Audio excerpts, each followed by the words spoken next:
watching Business Access TV. Business Access. Business Access. Business Access. Business Access. You are watching Business Access TV. Business Access TV. Serious about business. Serious about business.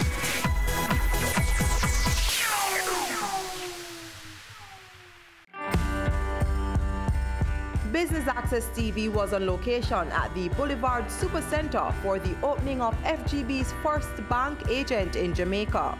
Here are the highlights. This is the launch, the official launch of Jamaica's first agent banking facility in the entire country. Now, we all know that Grace Kennedy has continually been a household name. And more so, First Global Bank has become a household name since its inception in 2002. Now, I'm speaking from experience because I have all of 3 accounts with First Global, you know. Yes. And let me just tell you, one of the things that drew me to First Global was the fact that they were so customer friendly. So when I heard that First Global was actually coming to the community in a big way, I was elated. Because the thing I enjoy about First Global Bank is the access. When you talk about the access, we're talking about global access for one thing, but I also enjoy your app. And I'm able to use that anywhere I am in the world at whatever time. And I have my token, so I am guaranteed security as well. And then taking First Global to the community inside Boulevard, making it accessible to all the surrounding communities. This all-in-one, GK1, you are all-in-one financial connection with agent banking, making banking accessible to everyone around this community and within this community. This is a big deal. So we're going to invite all our members, including our chairman. Chairman, you can step forward first, sir. Lead the pack. Of course, Senator Don Webley following. The Honorable Nigel Clark, yes, of course, and our members are lovely females, yes. Senator Don Webby also is giving some support there, of course. That's a really big sisters do, mercy. We're gonna count 1, 2, 3, and we are officially open. We're going to be inviting Mr. Brissett and Tanya Brissett to lead us inside the establishment.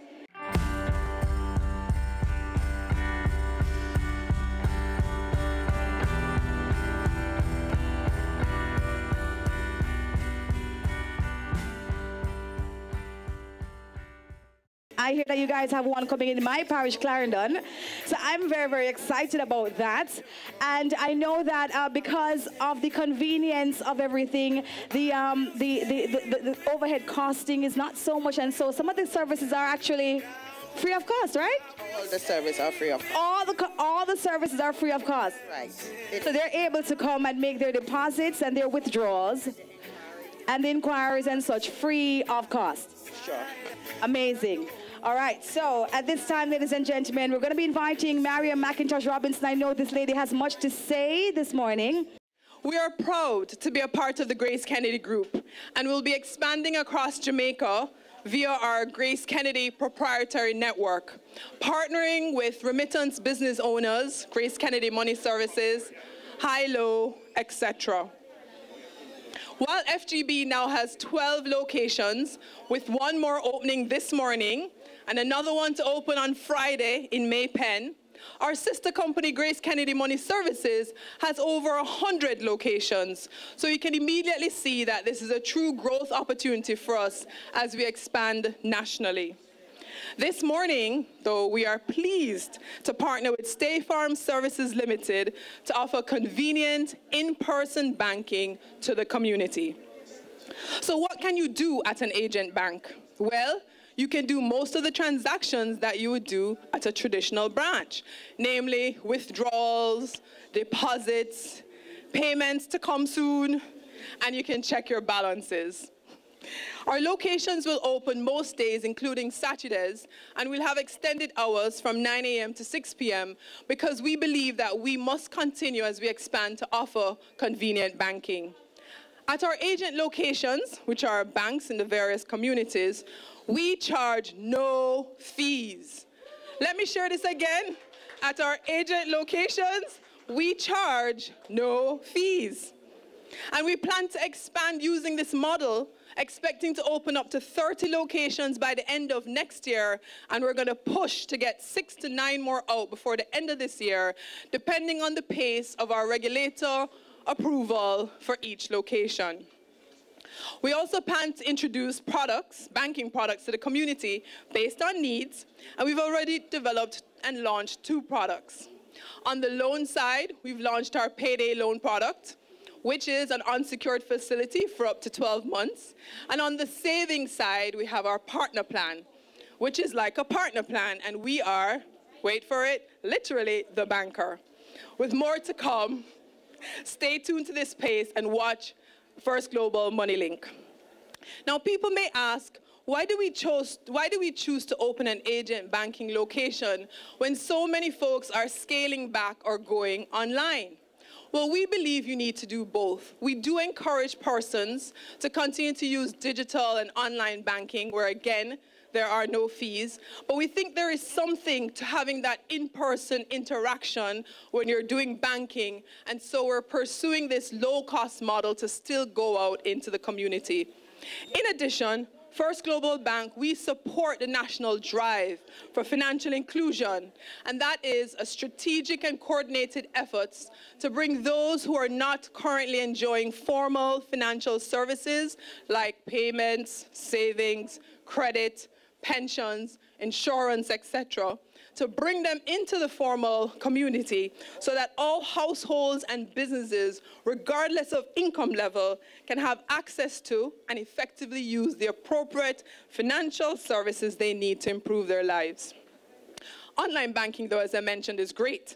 And our mobile banking app was the first one locally, another first, and is still one of the best in the market, I'm told.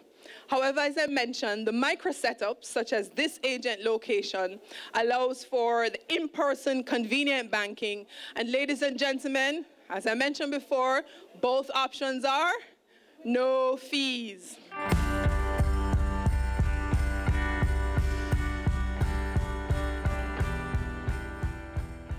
Ladies and gentlemen, the GK board and the FGB board, we're very proud of the launch this morning. We are launching the first agent banking location in Jamaica. Can I repeat it and get a round of applause, please?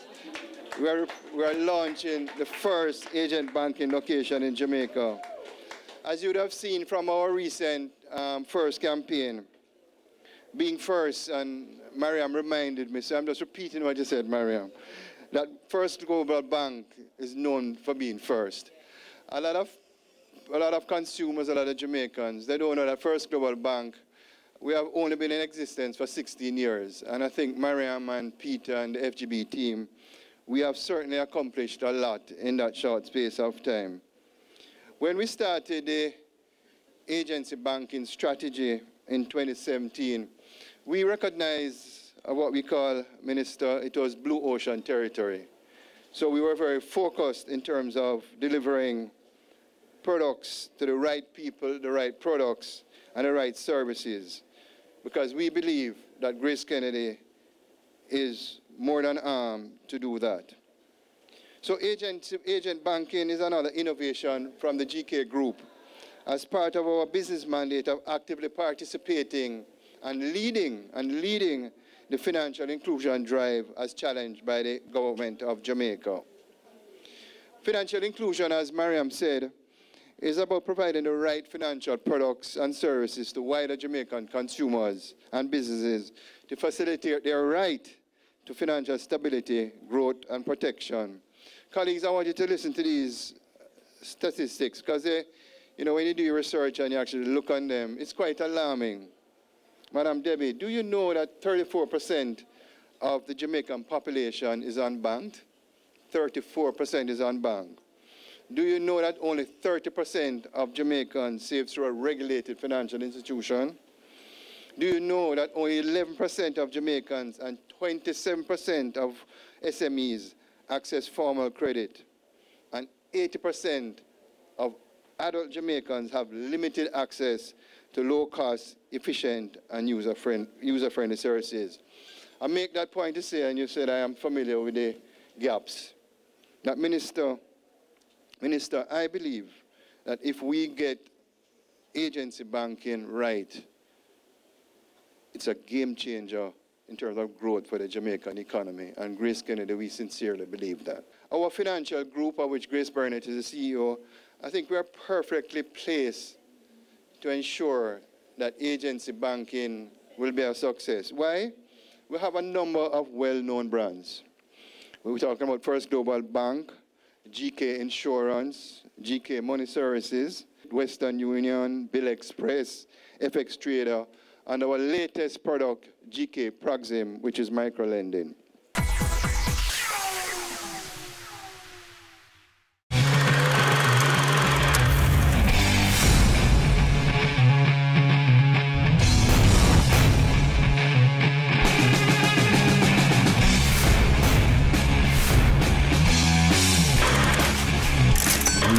Grown from 20 million US to now having 800 million US dollars.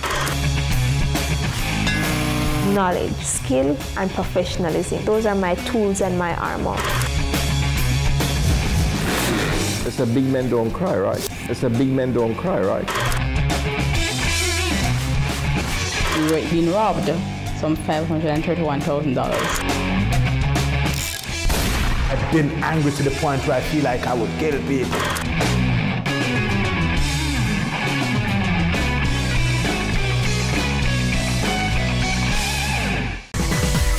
Having a corporate event, seminar, awards show, conference, product launch, workshop or expo? Business Access TV is here to showcase your event. Contact our sales department at 908-0919, 906-6357, or 908-2775 for more information. Business Access TV, serious about business.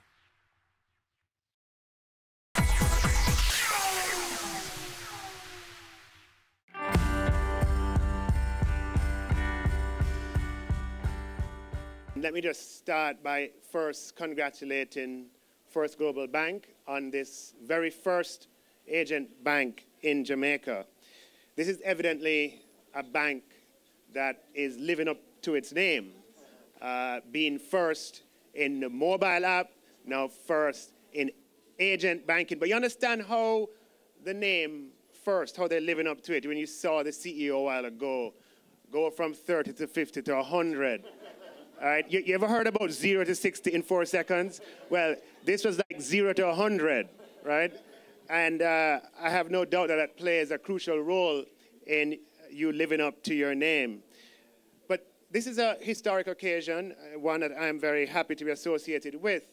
And I can't help but notice that this is happening in the constituency that I happen to represent in Parliament.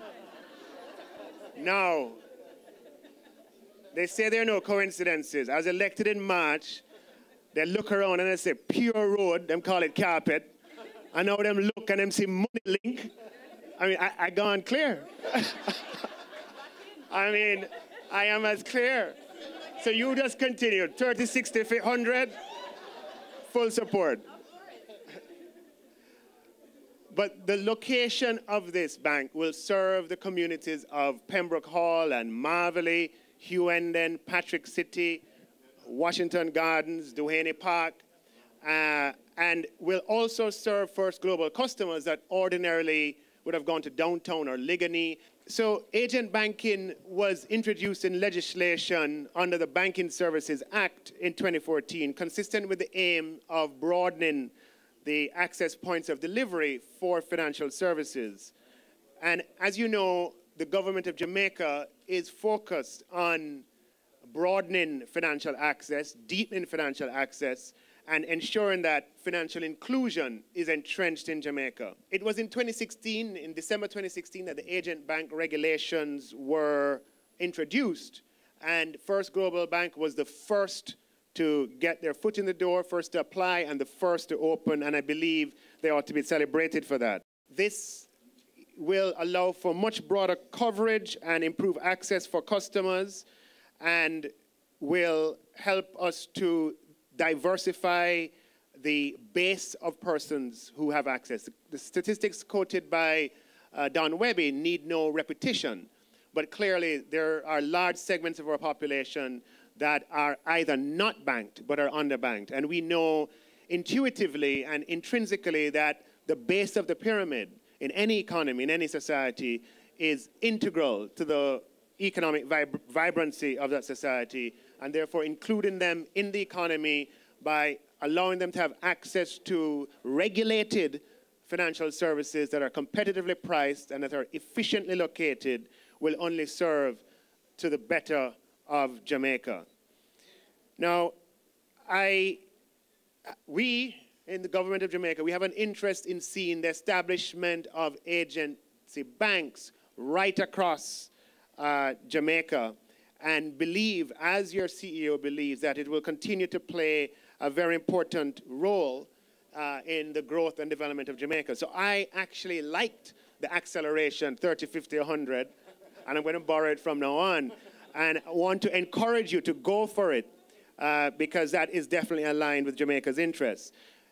Agent banking is also a win-win for many parties involved. I mean, in this case, you're actually housed in a Grace Kennedy facility, but in other cases, you may not be.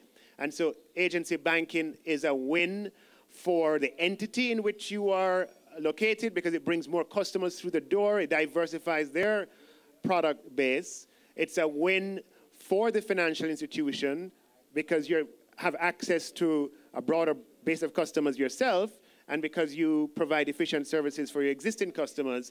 And it is a win for the customer as they have access to services at their fingertips, and clearly a win for the economy. So I see this as a multiple win process for all parties involved. So, ladies and gentlemen, with these few remarks, let me once again congratulate First Global Bank on establishing Jamaica's very first agent bank. And I want to take the opportunity to assure the entire financial sector of the government's determination to continue to support market development that can be the foundation for growth and development. And we'll continue to ensure that the financial sector operates efficiently, operates effectively, and is supported by a robust and responsive regulatory framework. You are the first, a very historic opening, very historic launch, the first agent banking facility in the entire country, you know, Patrick. Big deal business, right? How are you feeling this morning? I know that you must have some remarks, you must have some words. Please share how you're feeling with us. Extremely well.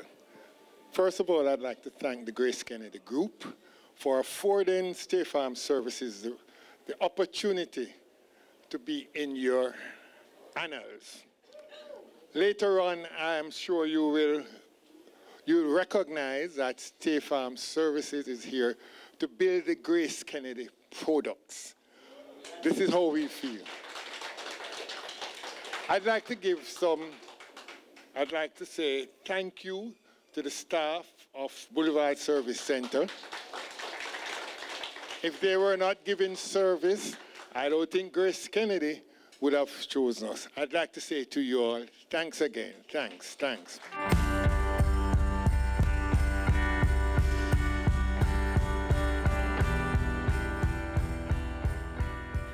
All right. Hopefully everybody's hands can be there. If not, we could just reach forward. There we go. And we'll cut the cake after 3. 1, 2, 3. Round of applause. Amazing. Congratulations to the entire team. Well done. We have our first agent banking facility. Have you seen it? It's BATV Live. Live streams of business news weekdays at 7:30 p.m. Stay on point Thursdays at 8 p.m. with our Business Current Affairs show. And Weekend Business Report Saturdays at 7:30 p.m. Wherever you are. Log on to our Facebook page at Business Access TV or visit our website at batvja.com. live and at your fingertips. Business Access TV, serious about business.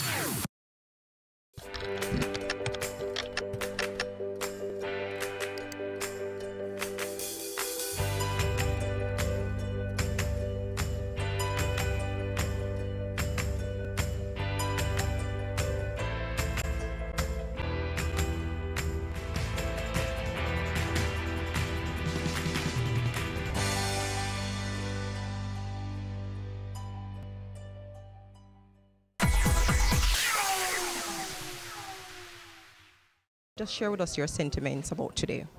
I think this is a historic occasion, not only for Grace Kennedy and for First Global Bank, but for Jamaica. This is the first agency bank to be operational in Jamaica. The regulations for agency banks came in December 2016 and are consistent with the focus of the governments of Jamaica on broadening financial access and deepening financial inclusion.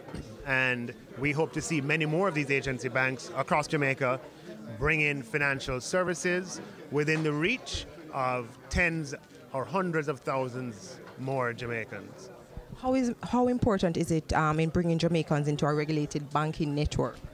No, it is crucially important.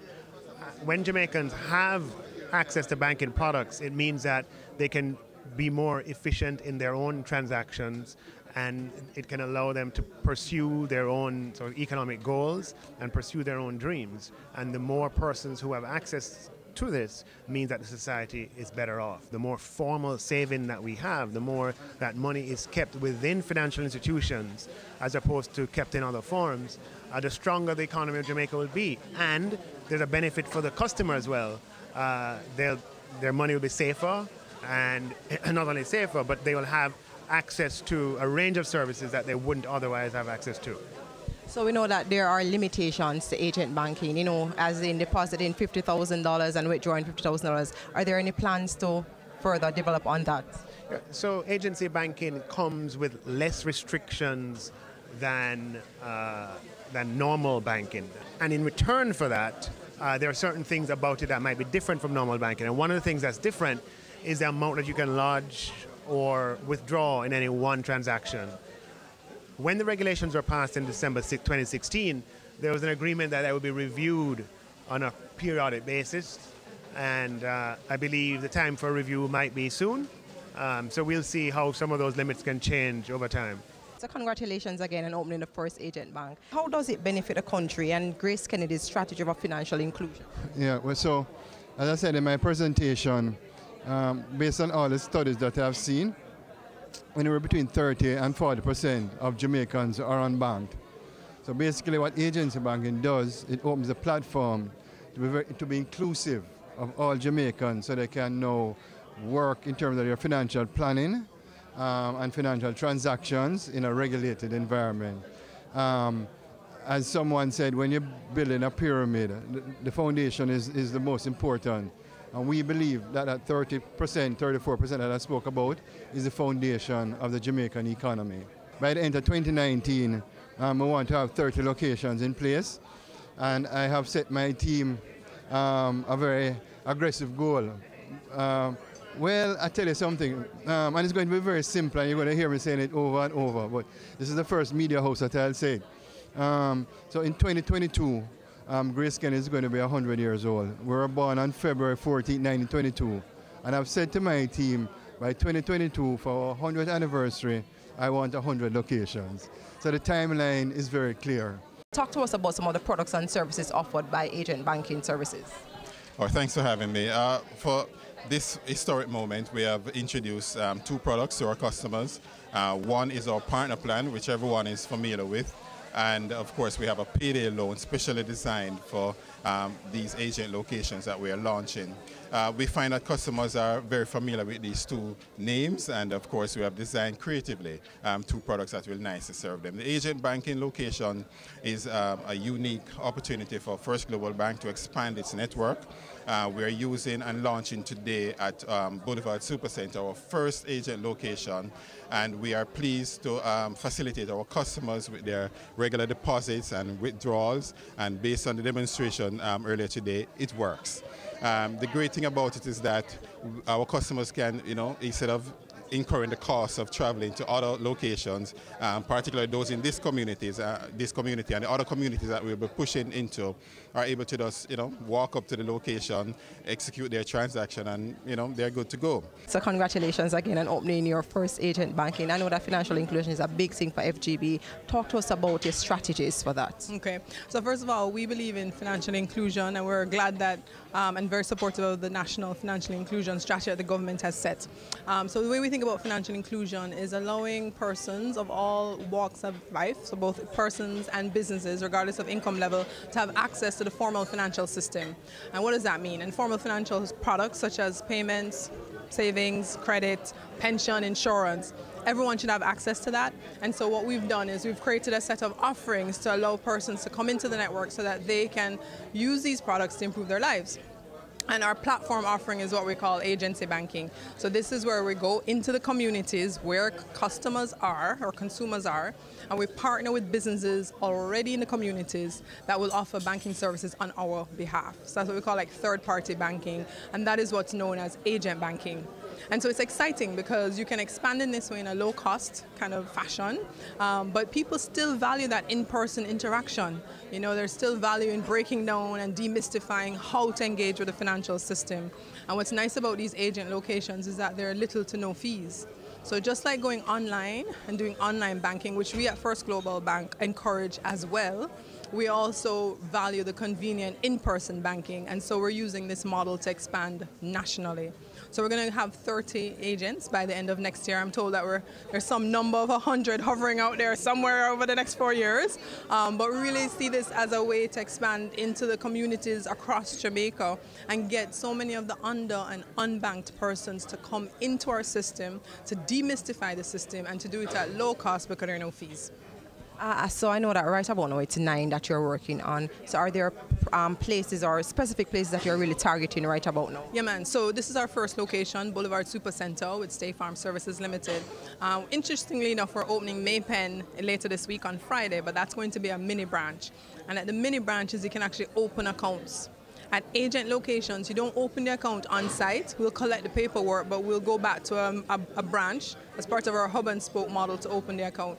Once you have an account with us, and then you can use the agents to transact. But we're looking at St. Thomas, so we have Morant Bay coming up. We're looking downtown, King Street.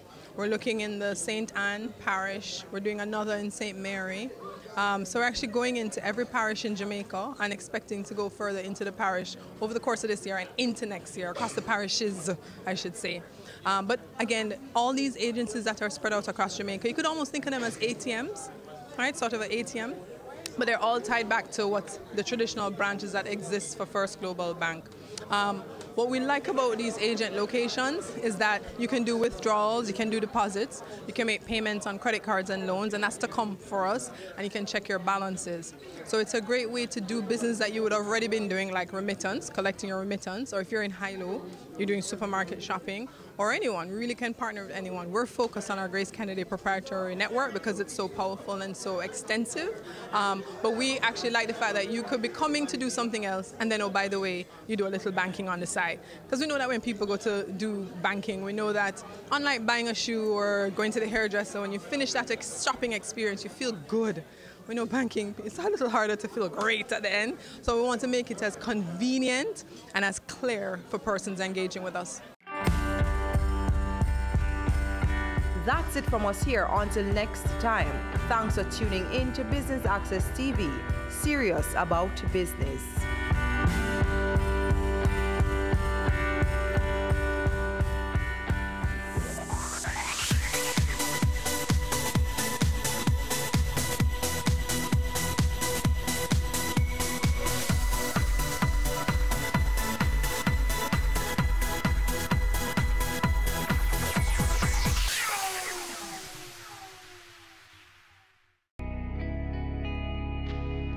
Our women are the backbone of our society. They deserve to be protected and respected. Domestic violence is not okay. Speak up and speak out. No more violence against women. I'm Don Webbick, Group CEO of Grace Kennedy. You are watching Business Access, serious about business.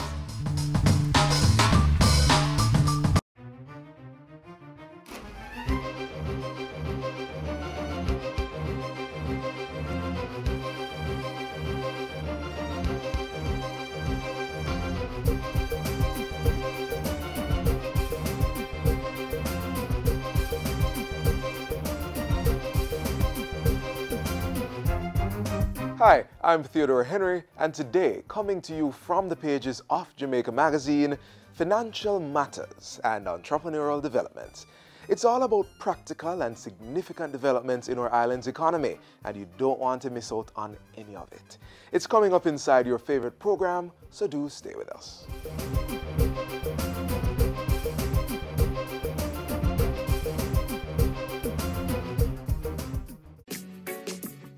Prime Minister, the Most Honorable Andrew Holness wants to share plans with you on the development of Montego Bay at a town hall meeting on Thursday, November 22, 2018 at 6 p.m. at the Dump Up Beach. Come hear the plans and share your views at a town hall meeting with the Prime Minister and other officials. That's a town hall meeting on Thursday, November 22 at 6 p.m. at the Dump Up Beach in Montego Bay.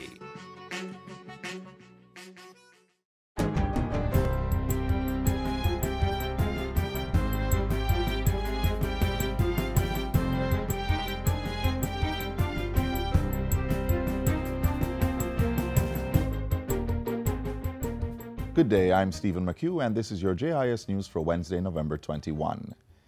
Pension funds investment limits will be raised to allow for putting funds into venture capital. Venture capital is financing that investors provide to startup companies and small businesses that are believed to have long-term growth potential. Finance Minister Dr. Nigel Clarke says allowing pension funds to be invested in venture capital will increase and unleash innovation and entrepreneurial activity in Jamaica. When we move the limit from 0 to 5%, based on the $550 billion in pension funds, over $25 billion of capital will be available for investing in venture capital. That is a game changer, and it's a game changer for innovation, for opportunity, and for growth. Dr. Clarke made the announcement on Tuesday at the Compete Caribbean Partnership Facility, CCPF, Dialogue on Unleashing Innovation in Jamaica. CCPF is a partnership involving the Caribbean Development Bank, Canada, Inter-American Development Bank, and the UK Department for International Development. Meanwhile, the Finance Minister has also announced plans to launch a business dialogue series. The series is aimed at empowering entrepreneurs through the triumph and failure stories of other business persons. It will be executed with the support of the Inter-American Development Bank. We're going to normalize failure in business and let people understand it's a natural part of the process, and we will not get anywhere with innovation unless we see failure as a part of success. In other news, 19 farmers from the New Forest Duff House Agro Park are now certified to export various crops to international markets. The certification comes from the Good Agricultural Practices Program, Global GAP, an internationally recognized set of farm standards which certify that products have met safety and quality requirements. At Friday's training and certification ceremony, Agriculture Minister Audley Shaw lauded the farmers on their accomplishment. His speech was delivered by the ministry's Chief Technical Director, Courtney Cole. You have done well.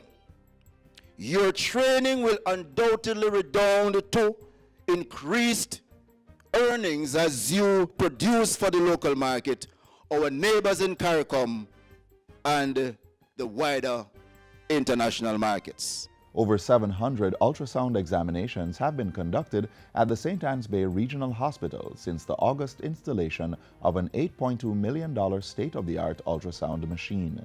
The diagnostic equipment was donated as part of the Government of Japan's grant assistance for Grassroots Human Security Project. At the November 16 official handover ceremony, Health Minister Dr. Christopher Tufton said the machine would boost the hospital's diagnostic capabilities. This is not an insignificant event from our perspective. This is not an insignificant or just a small incremental addition to our offering. This is substantial.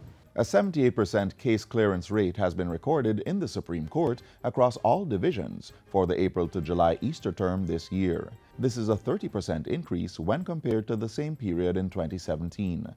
The High Court Civil and Matrimonial Divisions accounted for the largest number of new cases with a total of 2,937. Minister of Justice Delroy Chuck made the disclosure in his address to the House of Representatives on Tuesday. From this data, it is to be noted that the Home Circuit Court was the most improved division with an increase of roughly 57 percentage points when compared to the previous term. The overall statistics on the case clearance rate gives profound insights into potential case flow and backlog across the divisions of the Supreme Court. Case clearance rate is the ratio of new cases filed in relation to those disposed of. And finally, a Positive Father project has been launched to give Jamaican men support to perform their role as fathers. The initiative is a partnership between the Gender Ministry and UNESCO. Men must not only be seen as providers or disciplinarians in the family, they also have a critical role as nurturers. We want to boost the participation of fathers in the household. We don't have to just only think of housewives. We can think of house husbands. And that is why we are also championing the paternity leave policy through the Bureau of Gender Affairs. The Minister of Culture, Gender, Entertainment and Sport was speaking during Tuesday's sitting of Parliament. She informed the lower house that several male-centered parenting seminars were being conducted through the men's desk at the Bureau of Gender Affairs. And that's it for JIS News Today. I'm Stephen McHugh. Thanks for watching.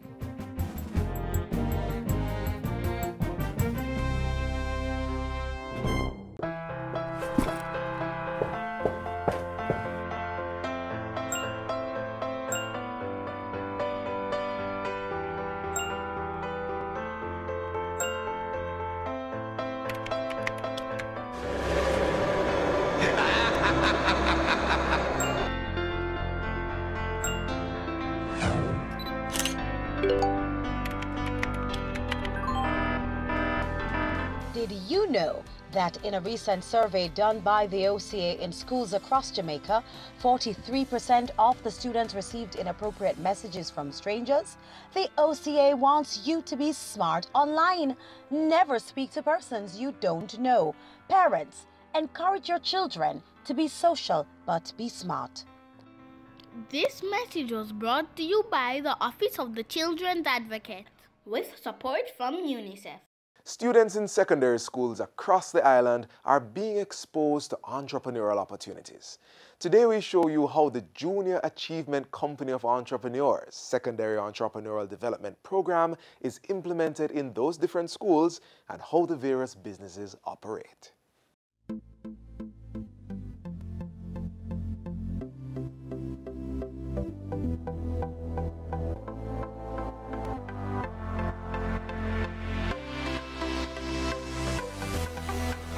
Our business, we are currently making special glasses that are directly aimed at visually impaired or blind people.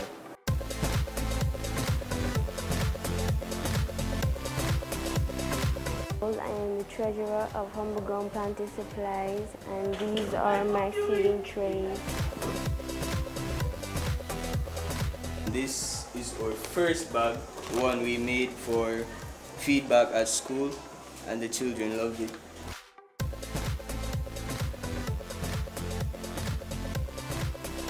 Well, I am the CEO for Senior Eagles Company. Here with me today is my manager, Rakina Genius, our finance manager, Simone Wright, our human and resource manager, Janelle Anderson, our manufacturing and logistics director, Selvin Nicholson. These grade 9 students at Jamaica College and Nain High School mean business. They're learning entrepreneurship by running real companies with real problems, real products and real potential. They are part of the J-Seed program organized by Junior Achievement Jamaica and funded by USAID. At Nain High School in St. Elizabeth, students were using shoe boxes to protect their books and to give their school bags a more desirable shape. But there was a problem. They are not long-lasting. As soon as you put them in your bag, by the end of the day, it's either crushed. If the rain falls, it wets. The Senior Eagles company spotted a business opportunity and developed the drop-it-in internal bag casing made from recycled 5-gallon plastic bottles. They do a better job at protecting valuables and shaping school bags than shoe boxes. Here we have our manager dividing the jug into 2 halves when they're cutting the jug.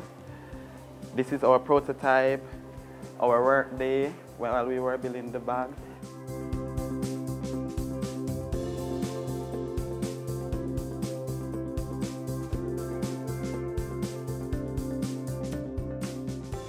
At Jamaica College, Vision is using modern technology to design glasses that warn the blind or visually impaired of obstacles in their path.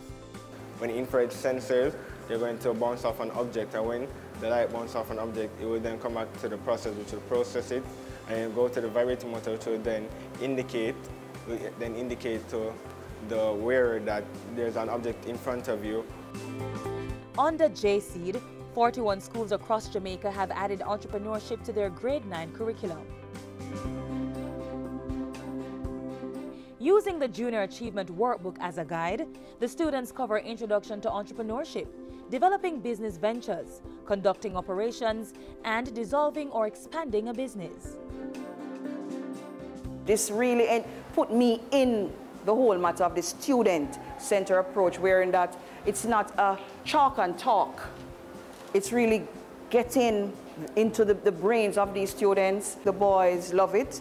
They like to actually communicate with each other. They like to express themselves. And of course, it helps them to be more involved in the learning process. At Nain High, the program is also student-centered and hands-on. They sit and decide on what they want to do. They then go out and seek their own materials. They get back into their teams and they work on their product by themselves. I go around and I supervise and share ideas with them, ask questions and get feedback from them as well. And based on the feedback, both the businesses and the students are growing. Some of them have become more confident. They're certainly more creative, and they're now gelling more with each other because they've had to work together to create their products. We noticed that students in our school, they were putting their uniforms in their bags when they changed for PE. So after PE, their uniforms would get crushed. To solve the problem, our Crafters Group, an award-winning recycling company, decided to produce waterproof gym bags from recycled plastic bags.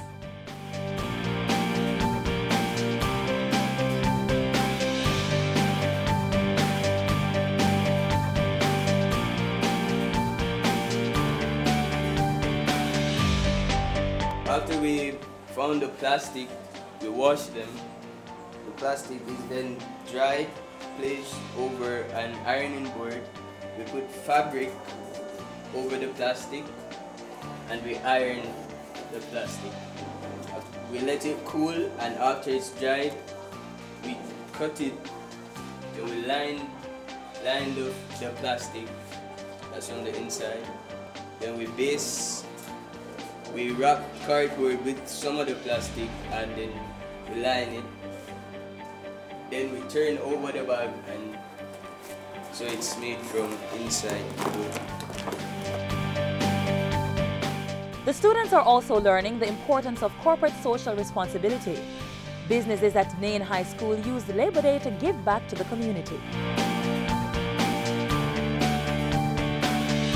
It's a wonderful program because it's helping children all over Jamaica to showcase what they're capable of in terms of creativity, innovation. I feel like this program, it's very great because it also exposes us and teaches us that there's many different good ideas out there, and shows us that we should be confident in our idea and try to bring it out as best as possible.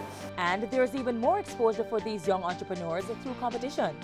For example, students can create commercials for their businesses and enter them into the Marketing Maven competition. There's also the FedEx Access Award, which awards businesses for being environmentally friendly and globally focused. The JSEED program, cultivating the spirit of entrepreneurship in grade 9 students, and imparting profitable skills for work and life.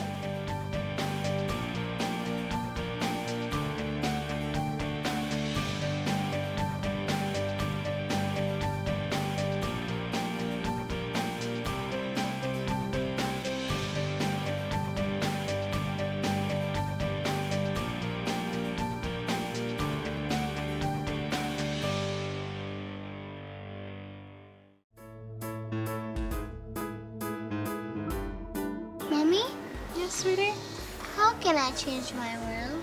You can change your world by being polite. Good morning. Good morning. Have a nice day. Thank you, Miss. With just one action. We can change the world with acts of random kindness. Stay kind, act kind, be kind. Finance matters. Well, at least it should. Today we bring you some of the achievements of the Financial Investment Division of the Ministry of Finance and Public Service.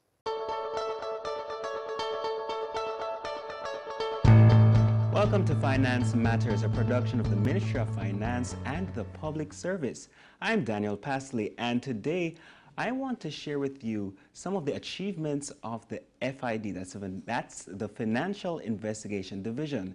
And who better to speak to us about this than Chief Technical Director of the FID, Mr. Robin Sykes. Thank you so much for coming on the program once again. It's great to be here again. Now, tell me some of the successes that the division has experienced over the years. I think our success, we like to measure our success not by, arrests and things like that, but really at the end of the day, what is the courts, using the legislative tools to get the decisions of the court in our favor. And it has been a bumpy road because proceeds of crime is a very complex bit of legislation. But for example, we recently got pecuniary penalty orders against an individual, I think out in the West, for $17 million. So this is a case where we carried the process straight from the criminal conviction to the court looking at all of the elements of that person's lifestyle to determine, okay, well, this is the benefit you got out of your lifestyle as a drug dealer. Then the court said, okay, this is the money that you have to pay, representing your benefit back to the your benefit and paying that back to the state. So that we thought that is groundbreaking in that it was a post-conviction criminal lifestyle forfeiture order, and that individual now has to pay back money in addition to the sentence that he has served to the state. Right. I think that was approximately $18 million. Wow. Right. We also use the civil courts to proceed against assets where we believe them to be the proceeds of crime. That had some good successes in that area. For example, one well-known drug dealer who is currently imprisoned abroad, we use those powers to acquire his bank accounts here. We have also had cases being adjudicated in the Court of Appeal on civil recovery. In one case, we recovered about $1.5 million where the individual had that money in a freezer in her house, and it so happened that her relatives were convicted drug dealers. So it's a case where, you use the civil courts and the civil procedures to recover that money. So the Court of Appeal recently affirmed that decision. That money is in the hands of the state. So the real question for us is using these tools carefully and decisively to garner the successes that we all want. And we believe that as more of these recoveries are done, not only to the state, but actually back into law enforcement. So that's some of the plans that we have going forward, to use these confiscated funds for the benefit of law enforcement in particular. So that comes up under our asset recovery incentivization scheme that we're pushing for some regulations to allow, when we have assets, we want a portion to be dedicated back to law enforcement. What are the future plans of the division? Well, the division is in a very interesting phase now, because we have received a policy directive that we are now to convert from a division of the Ministry of Finance into a department of government. So it allows us a greater financial autonomy, although still within the overall government framework. So as you can appreciate, the nature of our work is not the same as a regular ministry. You know, you'll know that you have an operation tomorrow, but you'll only hear about it tonight. Mm-hmm. So you have to be able to react faster, and you have to have more authority over your resources. So that's what moving to a department is going to do for us. We are hoping also in that restructuring to strengthen our both the skills as well as the number of officers, because what we're finding is the more successes that we have, the more it is that our partners are coming to us, and we don't want to not be able to service the needs of our partners, whether they're domestic law enforcement or overseas. Well, we have run out of time. CTD Sykes, I thank you so much for coming over the last few weeks and explaining the role and the work of the Financial Investigations Division. It was a pleasure. It was a pleasure.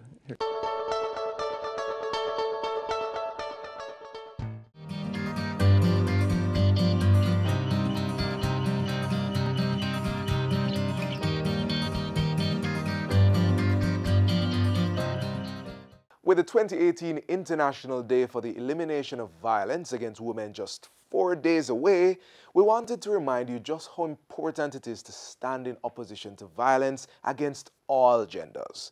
Our government has collaborated with UN Women to develop a 10-year plan to eradicate gender-based violence. Take a look.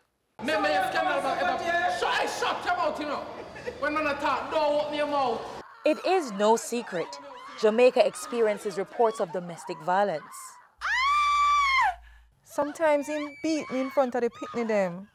There is no excuse for abuse, and the government has implemented a plan with the hope of beating domestic violence out of the country.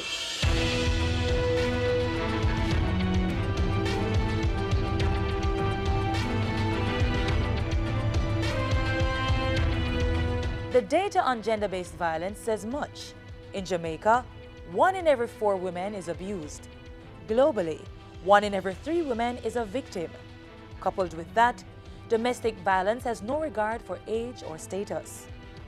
Men are also victims, so too girls as young as age 15, who are being physically, sexually, and emotionally abused in intimate partner relationships. With year-on occurrences of all forms of gender-based violence, the government has been courting several plans to eliminate the act. Finally, a perfect relationship has been formed and has given birth to a 10-year plan for ending this cowardly act. The National Strategic Action Plan to Eliminate Gender-Based Violence in Jamaica, NSAP-GBV for short. The period is 2017 to 2027, 2017 to 2027. And that plan is predicated on the due diligence framework, which allows us to have 5 strategic priority areas.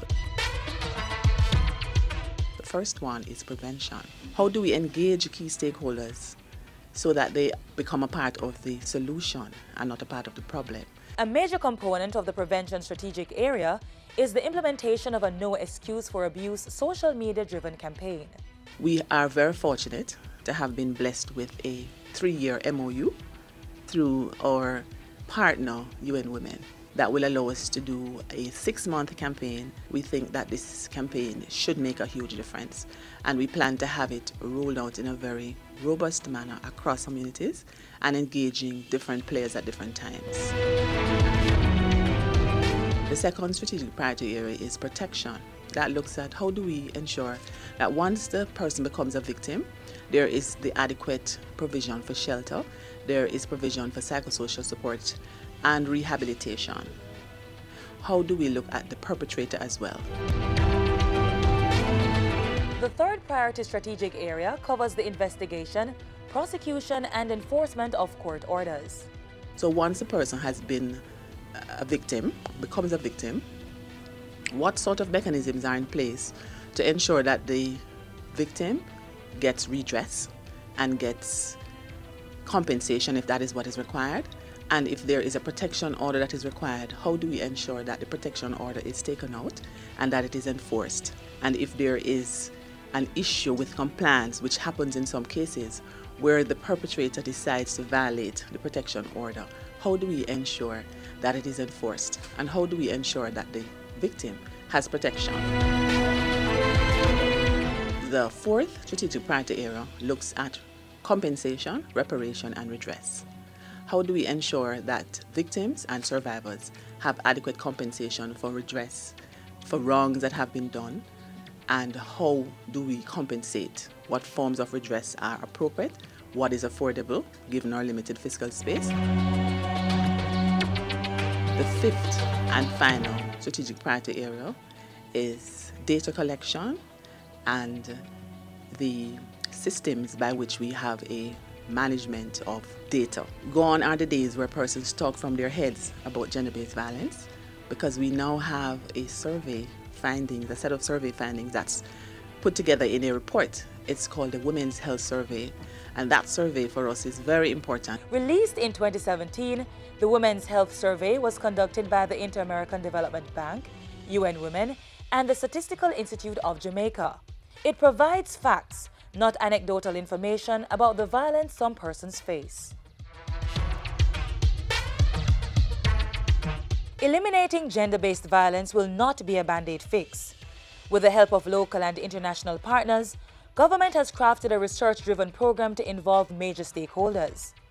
The goal is simple yet revolutionary: to bring an end once and for all to this scourge that has crippled families and impacted our country psychologically and financially.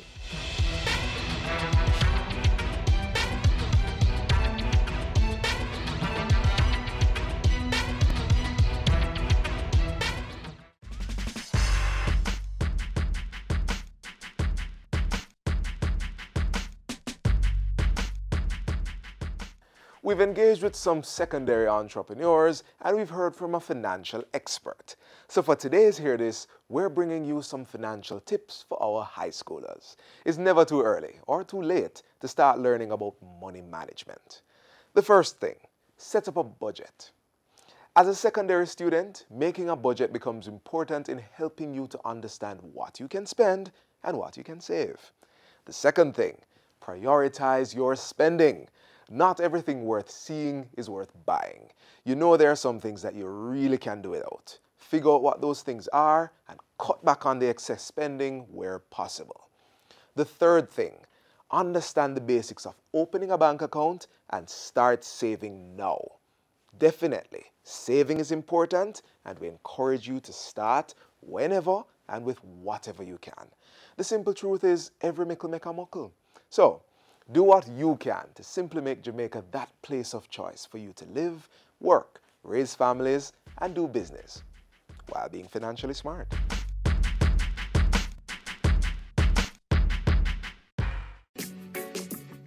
Prime Minister, the Most Honorable Andrew Holness, wants to share plans with you on the development of Montego Bay at a town hall meeting on Thursday, November 22, 2018 at 6 p.m. at the Dump Up Beach. Come hear the plans and share your views at a town hall meeting with the Prime Minister and other officials. That's a town hall meeting on Thursday, November 22 at 6 p.m. at the Dump Up Beach in Montego Bay.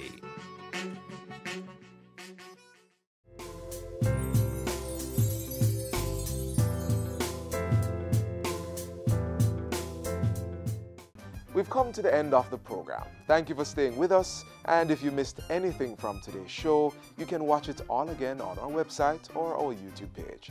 And as always, keep up with us via our Facebook, Instagram, or Twitter pages. On behalf of the entire production team, I'm Theodore Henry. Do take care.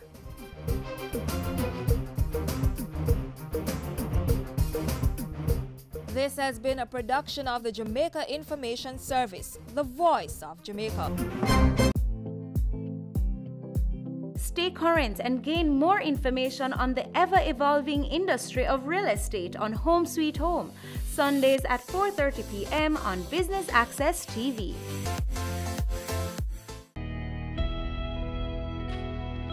As a teacher for over 8 years, we need to realize that the children are our future. We need to love them, appreciate and respect our children. No more violence against children. No more.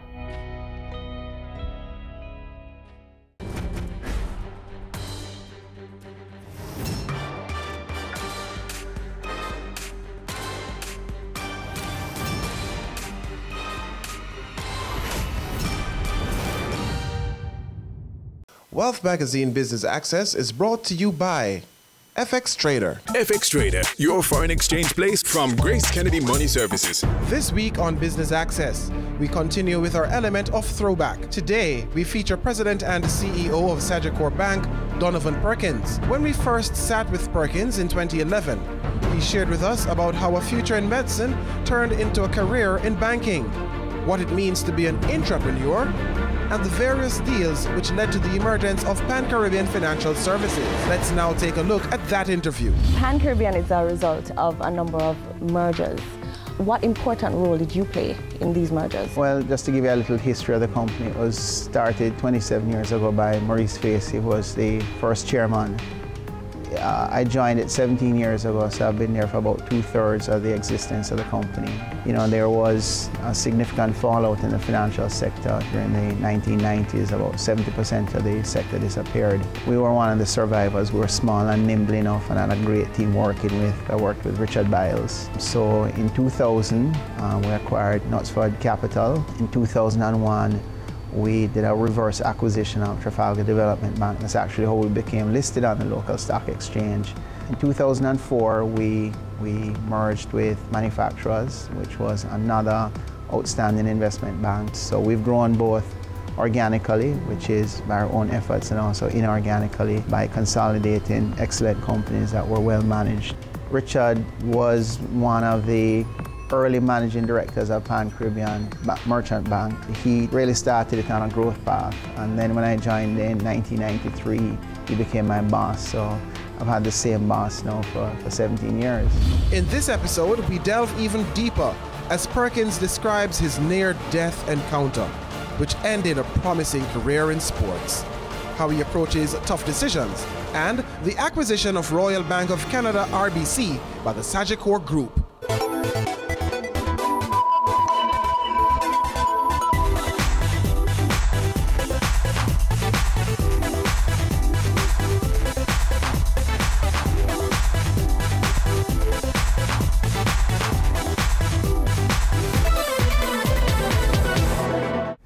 Donovan Perkins, President and CEO of Sagicor Bank Jamaica Limited.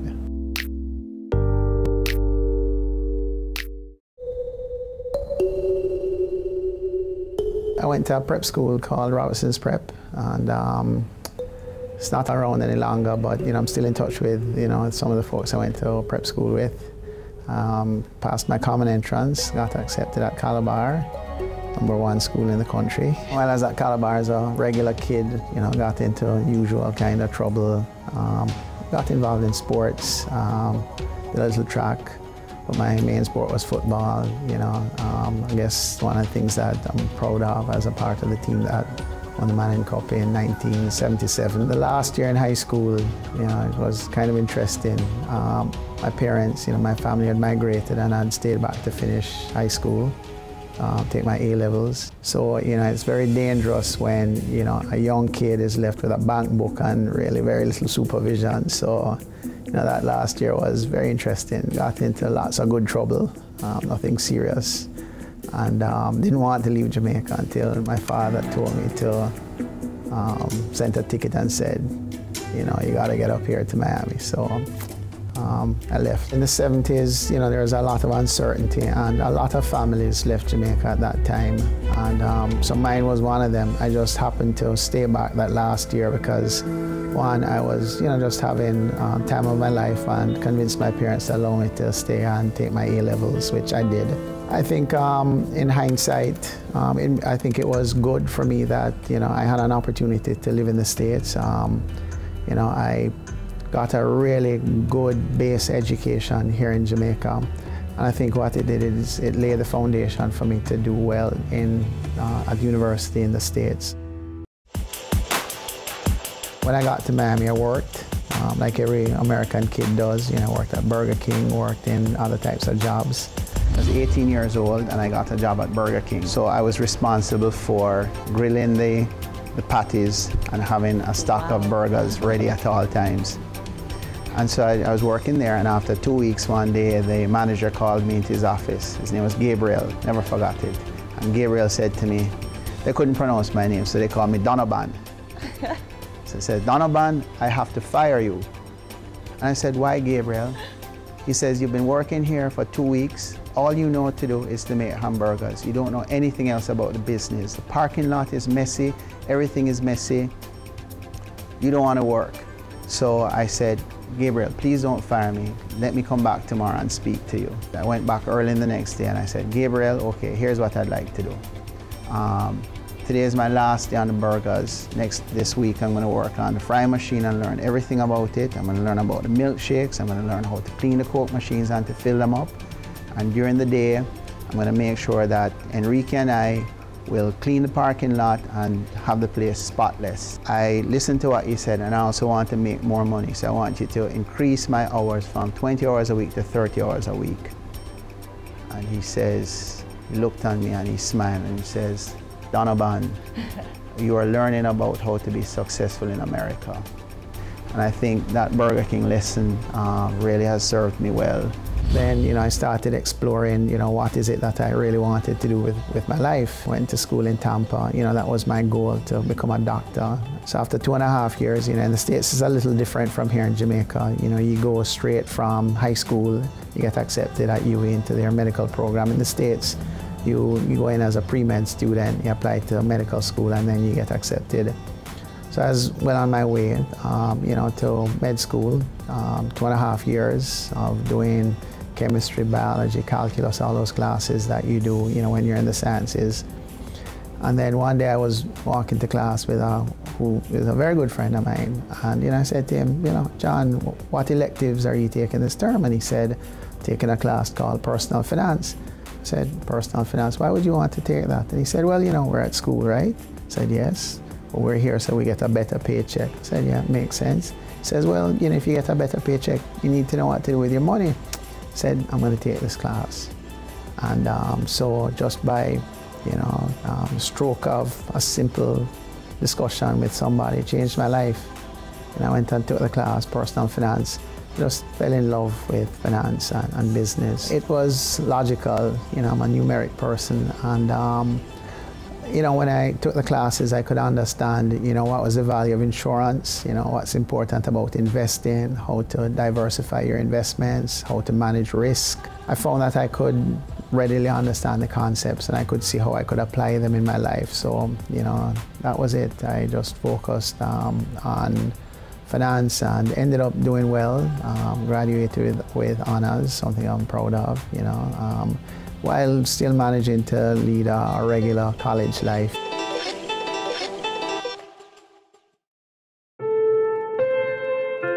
My father, my mother, I think they allowed us to pursue what it was that we were interested in. So my eldest sister, I'm the second of 4, is an engineer.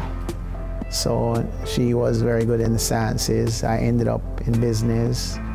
My younger sister is a lawyer in the States, and my brother was also in banking in the States. I got married to a great lady, Michelle. She's been, just have an amazing relationship with her. And we have 2 wonderful kids, Alexander Judah, Jessica Danielle.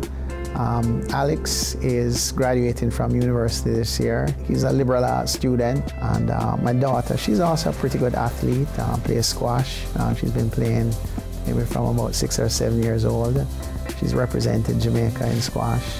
And she's also captained the girls team in the Caribbean Championship. So very proud of her. There was one real turning point in my life. We're going up this road called Death Alley. My sister and I were driving up, met in an accident, car rolled over, fell into a canal, was submerged. Ready for cable for as little as $100? Ready for no monthly cable bill? Ready for 10 TV channels absolutely free? Then pick up our Ready TV box at authorized stores for $4,500. Hook it up to your TV set, then top it up with Ready Credit for 1, 7, or 30 days. Buy now and get $1,000 free Ready Credit and start watching your favorite shows. Pick it up, hook it up, top it up. Ready TV. Prepaid cable TV when you're ready. Now serving Kingston and St. Catherine. Limited time offer while stocks last. Conditions apply. Business current affairs you can relate to. Frank, credible discussion. On point with Kalila Reynolds and Dennis Chung. Dissecting the issues, offering solutions to Jamaica's challenges. On Point, Thursdays at 8 p.m. on Business Access TV.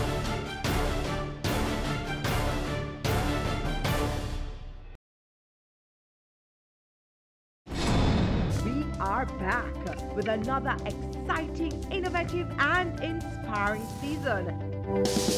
It takes a lot of stick-to-itiveness, being consistent and persistent in whatever you're doing. That's the bottom line. Business exists to add value to people's lives. And if we're not doing that, might as well we lock down the store and just call it a day. It's a season 3 of Creating Wealth, Mondays at 8 p.m. on Business Access TV. Go for God Family Church.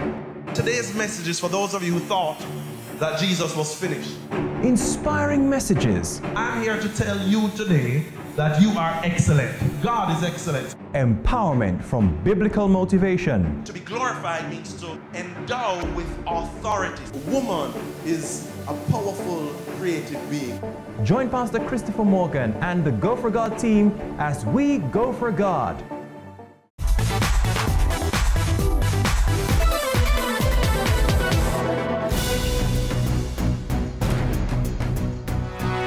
There was one real turning point in my life, and when I lived in Miami, it's probably been about June 77 or thereabout, 78, and we're going up this road called Alligator Alley, which was called Death Alley at the time because they had numerous accidents on it. Anyway, my sister and I were driving up, met in an accident, the car rolled over, fell into a canal, so it was submerged. And I was in a car. Some people came along, helped me out of the car.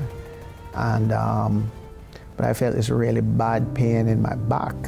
And so the guys put me in a truck filled with dogs. The dogs kept licking my face. And it was good that it was a distraction because I ended up having a broken bone in my lower back. So, for about maybe 2 to 3 months, I was pretty much in bed for an extended period. And I think that kind of was the end of my football career. And at first I felt, why did this have to happen to me? And then I started thinking about things like what the doctor had said. I realized that, hey, this isn't so bad. You can get up and walk. Severed your spinal cord, you'd be in a wheelchair, for life. And I think, you learn things as you grow. You're going to face challenges. In this case, I think I was lucky. I look back on this now and said, boy, I was really lucky. Because the opposite could have happened. I could have said, boy, I'm really unlucky. And here it is, I'm wheelchair bound for the rest of my life. And I think what it does is it forces you to always try and put things in perspective. And I think one of the things that I kind of pride myself in is in an emergency situation, I always try to remain calm and find what is it that is necessary to be done to alleviate this situation.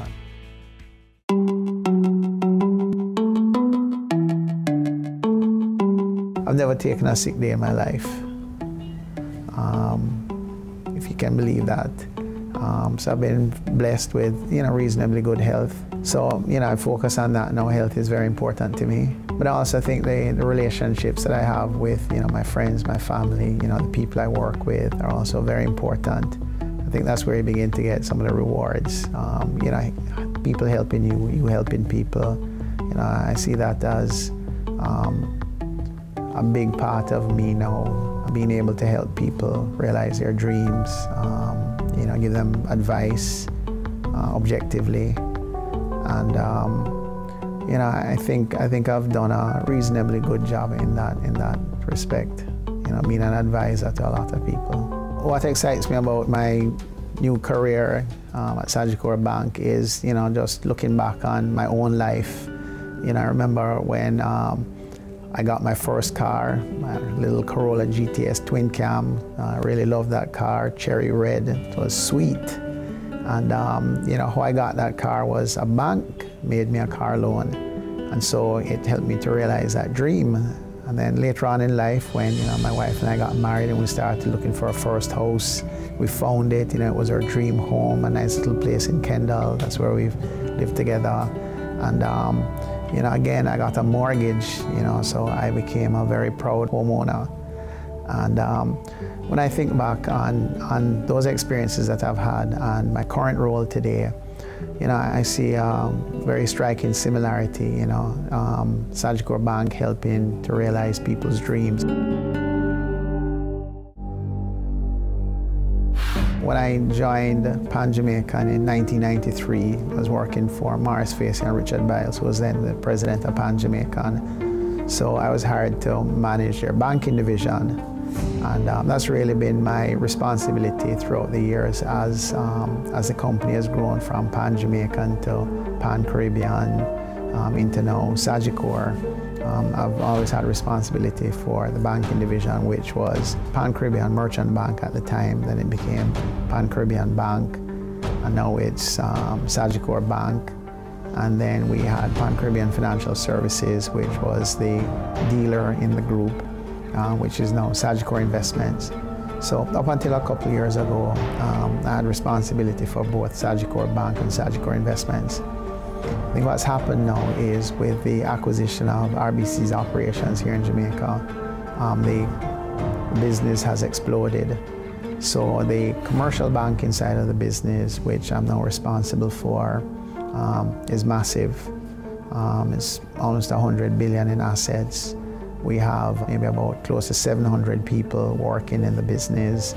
We have 15 branches across the island. We have quite a bit of infrastructure in place from a technology standpoint, from a people standpoint, and a tremendous number of new customers. So effectively, my responsibilities now is to just focus on growing the commercial banking side of Sagicor's business. So Sagicor Investments, which is still a very important part of the business, now reports to somebody else over at Sagicor. And Sagicor Bank is now my baby to nurture, to grow, to see it fulfill its dreams.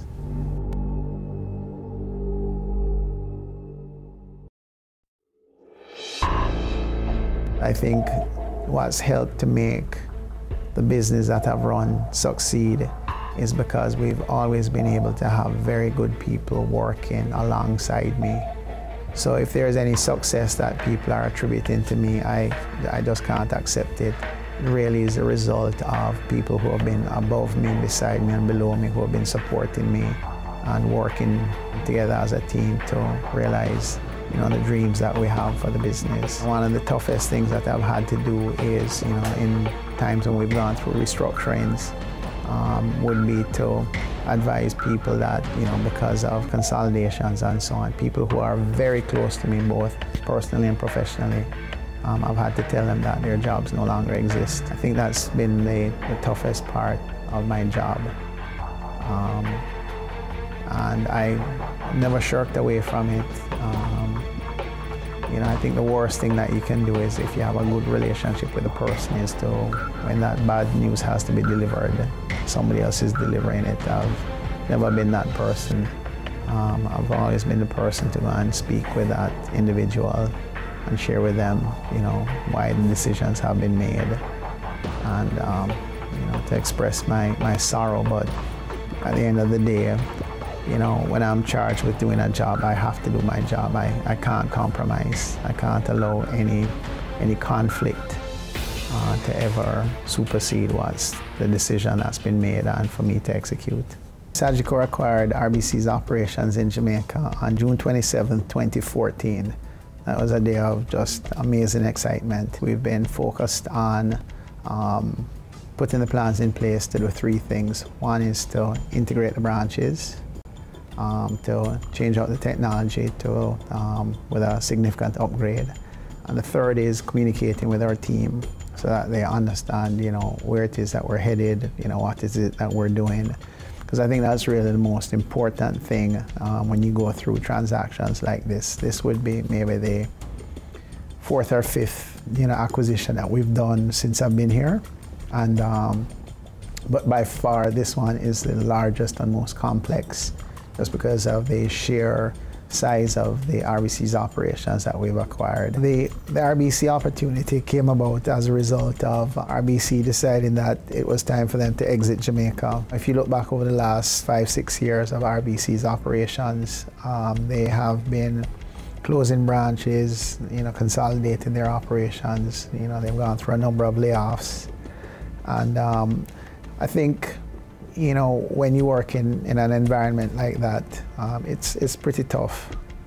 And so when we saw the opportunity to acquire the RBC's operations, I think we've done a pretty good job in terms of communicating what the vision and mission of Sagicor Bank is. I think people were happy that Sagicor was the acquirer, a Jamaican company. And I think they respect the brand. I think a lot of people really are happy that it's a Jamaican company that's actually bought the operations here. It's tough work, but when you're seeing the company grow, it gives you, and I think everybody who works with the company a sense of accomplishment. I think people want to be a part of a winning team, and I think that's what we're trying to continue to do at Sagicor, build this winning brand.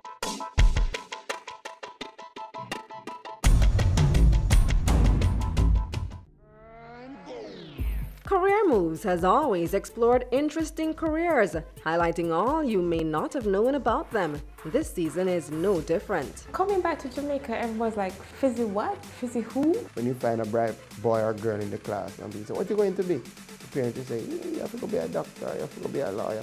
Nobody says you have to go be a politician. Let me see your hands! Tune in Tuesdays at 8 p.m. on Business Access TV. As the end of the year draws nigh and the celebrations begin, let us add some magic to the festivities with our BATV Christmas mix. Why settle for blah when you can have fa-la-la-la-la? 60 advertising spots, 10 cross spots. This $1.6 million package is all yours for only $45,000. Don't wait. Contact our sales team today and take advantage of this incredible offer. Our gift to you. BATV Christmas Mix. Offer valid until December 31, 2018. The Good Life, your trusted source for useful health and wellness information, lifestyle tips for the mind, body, and soul.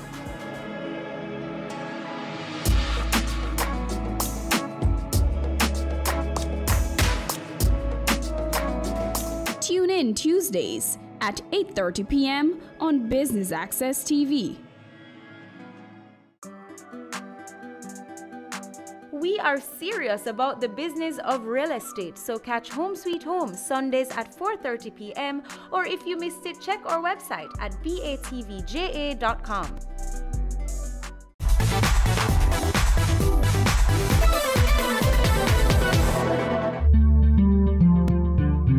I think success has many elements of it. I said half of success is showing up on time. And so that's something that I've focused on over the last 2 years. I think one of the weaknesses that we have in Jamaica is that people don't show up on time. And you never know what you miss when you get there late. So timeliness, I think, is important for me. I think also focus. I think one of the things that has helped the business to grow is that we've focused on what we think is the most important for the business, for our customers, and also in helping to ensure that we deliver what people expect. I think one of the other things that I think successful people do is, they have the ability to sit back, relook on what is happening, and try to find better ways of growing, better ways of serving customers, better ways of attracting new customers, better ways of identifying new products or services that fill a need in the market. But I think the last element is having the guts to do what you think is right. I think oftentimes people know what is right, but they don't do it. And I think I've never been disappointed by doing what I know is right.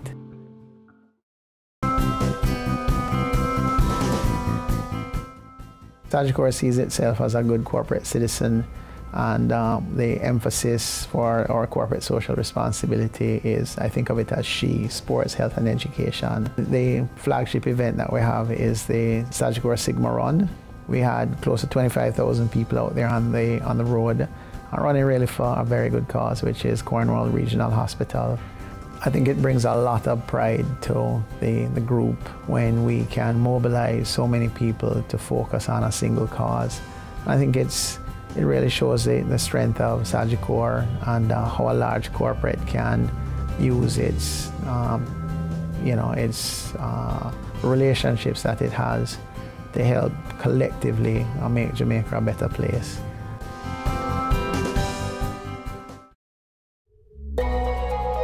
I'm working with a couple other kids who, were at Calabar also, just helping them to get a better grasp about life and, talking them through problems, if they have any issues, if they need any advice.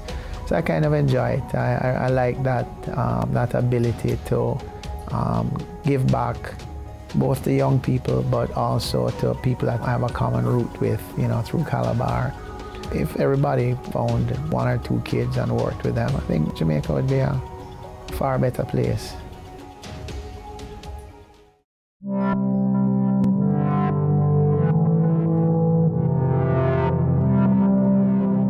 One of the things that I live by is that be myself.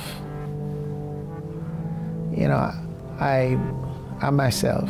I feel very comfortable in my skin. I don't pretend to be anybody else. I know what my strengths, my weaknesses are. Sometimes I give good jokes, sometimes I give bad jokes, but that's me. That's me.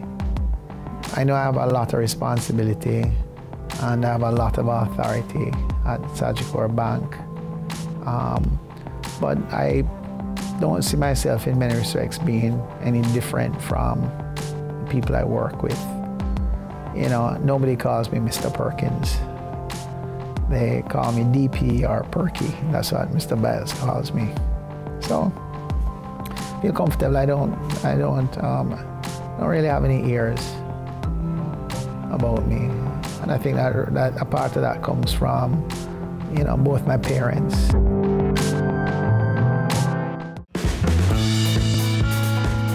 I think a big part of success is dreaming. You have to dream it, you have to see it, you have to envision it, and then work towards it.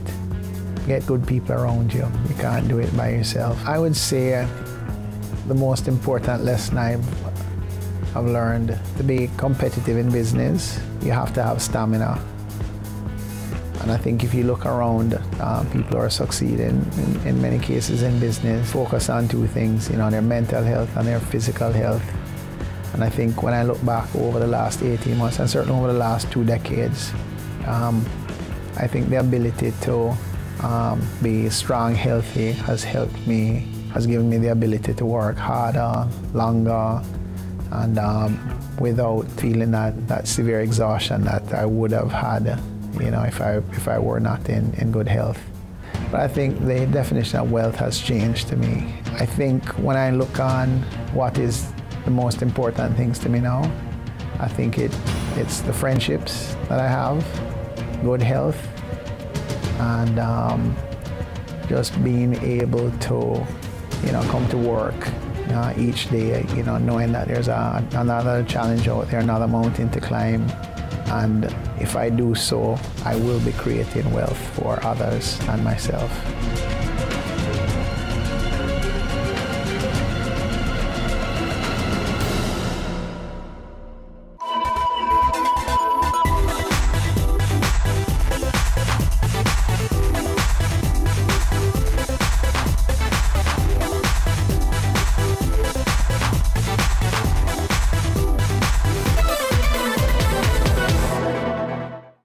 say it takes a village to raise a child, but the world will one day need the leadership of that child. The time you spend with your child matters. It stimulates their minds and shapes the way they act.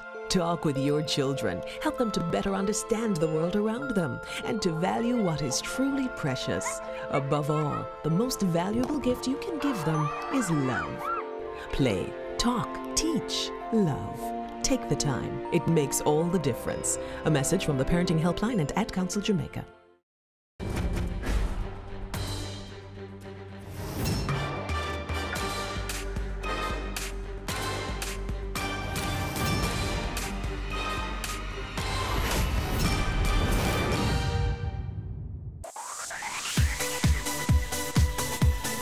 You're watching Business Access TV. Business Access. Business Access. Business Access. Business Access. You are watching Business Access TV. Business Access TV. Serious about business. Serious about business.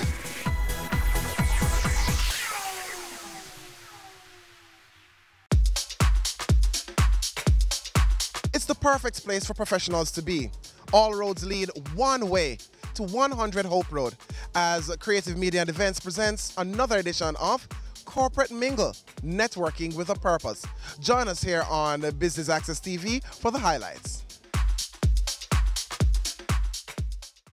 Good evening, everybody. Evening. And welcome to Corporate Mingle, the GKI family. Welcome to everybody. We just want to quickly share with you our Premier Biz. So this is one of our new innovative solutions targeted at small businesses. This week's edition of Corporate Mingle is brought to you courtesy of GK Insurance. That's Grace Kennedy Insurance. And with us now is the Assistant General Manager of GK Insurance, Shaluk Richards. Now, Shaluk, first and foremost, you've got a pretty good turnout here at 100. Are you satisfied with the numbers that you're seeing? Yes, we are very satisfied. It's a lovely turnout. Corporate Mingle, an event that we tend to participate with and sponsor from time to time, and so we're very glad and happy with the turnout. Why did GK Insurance take the decision to sponsor Corporate Mingle though? Is it part of your marketing strategy? Are you targeting a particular group of persons? The product that we're pushing this afternoon is our Premier Biz, and so we expect that within the Corporate Mingle audience or participants would be a number of persons who, from the business community, be small, medium-sized business owners or persons who have small business owners as their clients. And so we wanted to engage with that segment of the market as we seek to bring a greater awareness to our product. Now share with us a little bit about that Premier Biz feature that you have with GK Insurance.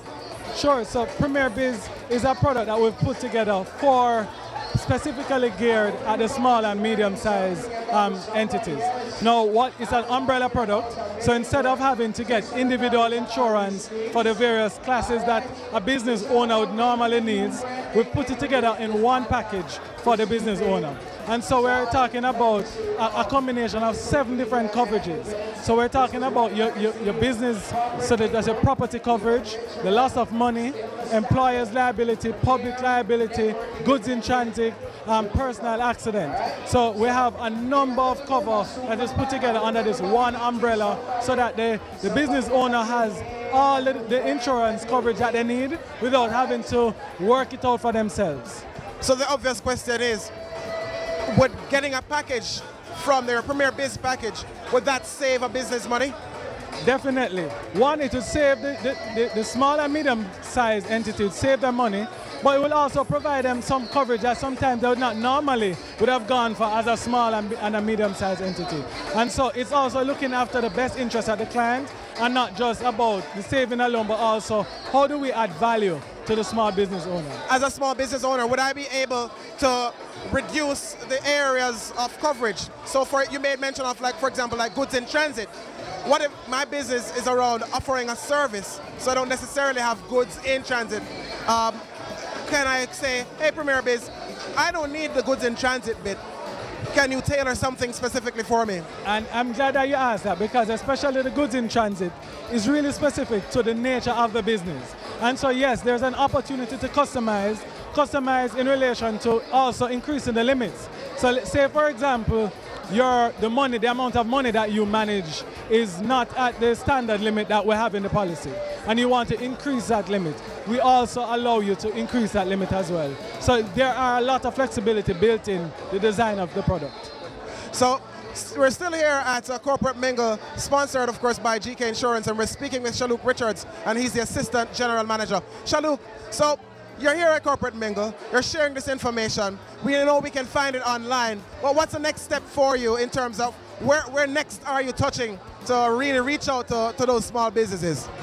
So we'll be participating in expos so as to engage these small business owners. We'll also have it online, so it's already on our website, but we'll also have it on social media as well. And so we're going targeted to where the small business owners are and also the persons who they engage with. So talk to their bankers, because they also get guidance from their bankers as well. So it's to engage with the persons who are supporting the small business sector. Well, we wish you all the very best, and certainly to small businesses out there.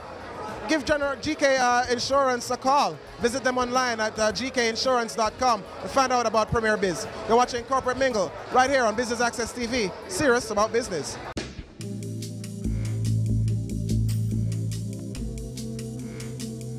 So Corporate Mingle just doesn't happen by itself. You have a really dedicated team working hard behind the scenes, working before the event to really make it a success. And one of those persons is Leighton Davis of Creative Media and Events. He's with us now. Leighton, so Corporate Mingle took a bit of a break for a while, but it's back. And the big question people want to know is they're hungry for Corporate Mingle. They want to know how often can we expect it? Well, you know, we actually had one in February at ATL. It was a huge success. Over 200 persons came out. And I think the capacity for it kind of, it not surprised us, because, I mean, we've been keeping Corporate Mingle for over 7 years now. But I think the popularity has grown so much, and people, as you said, are so hungry. We have to find the right location. We chose 100 tonight, only because we wanted somewhere different. And in terms of how often, it depends on the sponsorship. But right now we're looking at maybe quarterly or bi-monthly. You made mention of sponsorship. GK Insurance is on board. How easy or difficult of a sell was it to get GK Insurance? Not hard at all. I mean, GK has actually sponsored us about maybe 3 times already, not only in Kingston but in Montego Bay and Mandeville. So they had a promotion going on, and they gave us a call, and of course we're always ready to facilitate them because they're one of our partners. Now, of course, companies don't just partner with you because they have some money just laying and not using. It's a part of a strategy for them. Right. Share with any potential business owners, companies, corporations looking on and say, hey, you know, why is Corporate Mingle a good vehicle for their brands? Okay, well, I mean, Corporate Mingle is Jamaica's #1 networking event, and the longevity of it. But listen, once we put our Corporate Mingle on social media, no matter what day, I just said today's a Thursday, the first we've ever kept on a Thursday, and over 100 odd persons are here. And we really started promoting this maybe 4 days ago. It's good value for money. It's what we call a ready-made chicken. Just like when you buy a rotisserie chicken, that's the concept. You sponsor the event and you get everything put together for you. Or you have to show up with your banners and you have an event with people here to sell your products and services too. With that said though, my introduction suggested that, you know, you have a team working hard behind the scenes. How difficult or easy is it to pull everything together? Right now, it's a little bit easier because we've done it for so long. We have a very good understanding. We have a template then that we work with, and our account executives, they work very hard behind the scenes. They put everything together. The key thing is working with our partners.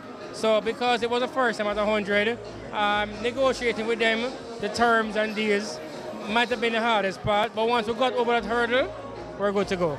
All right, well, we wish you and the brand every success, and we look forward to the very next one. Thank you. Business Access TV, serious about business. Having come here, Marcel, were you able, or have you been able to identify persons who would fit your bill, so to speak, or are you the right fit for some other persons who want to do business with JN? It's an interesting dynamic. I really was just coming here to just observe. But a lot of persons have approached me not knowing the capacity that I'm in, but I've made interesting links and contacts with persons, and I know for a fact that I'm coming away with fruitful information. So for you, this visit to Corporate Mingle, you'd say has been a successful one, a rewarding one? It's actually the best mingle, and it's not really for show, it's actually the best mingle that I've been to thus far. A little birdie told me earlier that you won a prize for being here at Corporate Mingle. What prize did you win? Early bird prize. It's a thing. I think in project management we're all affixed with time management. So I was actually the first person here. So I have to collect the prize and hug it up. They say the early bird gets the most worms. So certainly that prize would have been one of those, eh? Yeah, most definitely. You're watching Corporate Mingle right here on Business Access TV, serious about business. We'll have more for you right after these messages.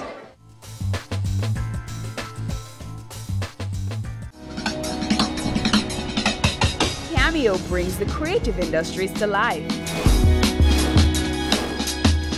Highlighting creatives in different fields each week.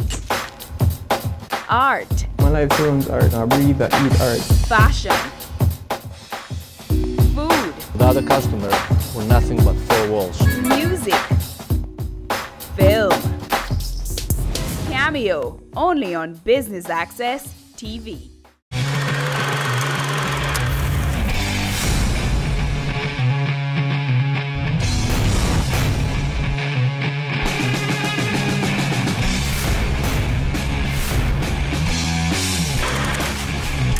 We have grown from 20 million US to now having 800 million US dollars. Knowledge, skill, and professionalism. Those are my tools and my armor. It's a big men don't cry, right? It's a big men don't cry, right? We were being robbed some $531,000. I've been angry to the point where I feel like I would kill people.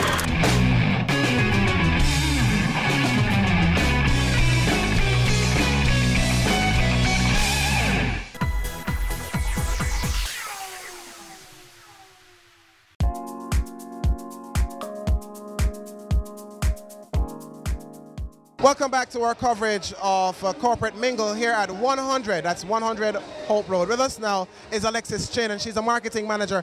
What's the crowd like? Are people coming out?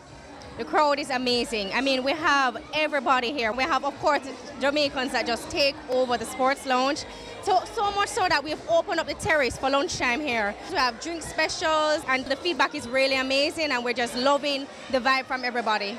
Let's talk about 100 generally, because this space is becoming known for having like corporate events. There have been a couple of album launches. I've seen comedy shows. I've seen live music. Just talk us through the variety of enticing opportunities for persons to come for business or pleasure. Well, I mean, 100 is, it's like it's like an ultimate experience, an experience like you've never ever seen or heard of before. And we have a campaign running right now, a marketing campaign. It's called 100 Reasons, and this is just the answer to it. We have so much going on here. Every night of the week is a different event. Mondays we have crab night, Wednesdays we have our live night, Fridays we have fish fry, Saturdays we have Meritone here, and there's a lot more coming, and we have comedy on Tuesdays. I mean, this is the place that you want to bring your business members and have your meetings here. We have also companies that come here and they have their staff retreat here, and they take over the whole of the HDTV wall. It's just such an interactive place. There's just so much to do and so much that you can have here, and how to utilize this space is all up to you. And once anyone wants to stop by, whether business or pleasure, or to make a booking, all they got to do is call 100 and ask for Alexis Chin. Yes, or you can just call 100. That person that answers the phone will help you as well. Right. But any special events I can help anybody with. As we continue here at Corporate Mingle, sponsored by GK Insurance, we've got the MC for the evening, Marlon Campbell. Marlon, Corporate Mingle has been off for a little while, but it's back with a bang. They've started with you, but just describe the atmosphere. No, it's good. It's just like the old Corporate Mingles. You have lots of professionals here. Networking, it is the premier networking event in Jamaica. This is a Phoenix. It's really good. It's back. Now, is Corporate Mingle something that you'd probably encourage business entities to sponsor, to be a part of? Definitely. I mean, One, you're getting a captive audience of a lot of persons who you'd like is your target audience overall for most products at least, right? And as for the persons like the professionals and so forth, it's a good place to come because your network is your network, or whichever way they want to flip that. But yeah, it's Corporate Mingle. I recommend it to anyone, everyone. If you're a leader in business, you're just starting, whatever, you work forward. It's a very, very good event. All right, well, we look forward to seeing you continue working in action. You're quite an impressive MC. When you have that microphone, you seem to come to life. I must pick your brain about that as well. Is this a lucrative income stream? We're not going to talk about that, but let's just put it this way. It makes sense doing it. It makes sense to do it.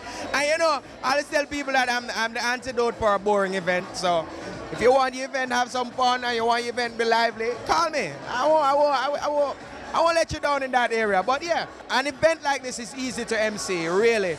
It's just about mingling with my peers and just having a conversation with them. So I'm glad I'm doing this one and I'm looking forward to the next one. All right, so it's the host with the most. It's Marlon Campbell, the MC here at Corporate Mingle. They say good things come in threes, and I'm pretty sure we found a good thing right here. We've got from my immediate right, Shauna, Nicolay, and Chantel, and they're all here at Corporate Mingle. Let's start with you though, Shauna. Corporate Mingle, a well-known brand, but why did you decide to come tonight? I came tonight to basically meet new people in the corporate world, advertise my firm, and to make new friends. All right, we'll talk a little more about your intentions of coming here. But Nicolay, how did you find out about Corporate Mingle tonight? We found it on Facebook, which was very convenient to us, and we signed up, and we're here tonight. All right, good stuff. Chantel, apparently you guys all roll together as a team. Describe your friendship or your association. Well, we are partners. We have a law firm, Howell, Johnson and Lawrence. So this is Johnson, Lawrence, and I'm Howell. We also have a corporate services, HAL Corporate Services, and we intend to register a restaurant, HAL Restaurant and Lounge. So we are building an empire, HAL. So yes, this is the partners. So I'm among some legal luminaries and strong businesswomen. Yes. All right, now describe your experience here. I mean, you're here obviously, as you mentioned, to promote your firm. Has it been productive for you so far? Yes, it has been. I've met a couple of people. Yes, exchanged business information. It has been productive. Can we expect moving on from here, probably in another year, maybe shorter, maybe longer, to hear of some project that was developed from meeting someone here? Actually, yes, we met up with some realtors, so we can expect purchases and sales very soon. So the opportunities are really endless. There's a lot of different persons here with a lot of different business ideas that can be useful to us. And so far, it's been very productive. Now, is this a sort of setting that you'd encourage small businesses, micro enterprises to participate in? Absolutely. Your business can't expand unless you network. So whatever events come out, network, meet people, build your business. Well, I had no idea that I would have been talking to three of Jamaica's strongest, youngest businesswomen just like that right here at Corporate Mingle. So the firm, Howell, Johnson and Lawrence, and we've got Shauna, Nicolay, and Chantel right here at Corporate Mingle. So Corporate Mingle is all about professionals being able to network and integrate and meet with each other in a very cool open space. And here we have with us Mr. Ramon Walker. Now Ramon, just share with us a little bit about the business you represent. What do you do? Well, I'm Ramon Walker, as you know, from Caribbean Assurance Brokers. And I'm an account executive. And we have a wide range of life, health, general insurance products available. I mean, just come to 94D Old Hope Road, right? And you'll be satisfied. That's all I can tell you. All right, now we always take our customers to the ultimate value-added experience. Right?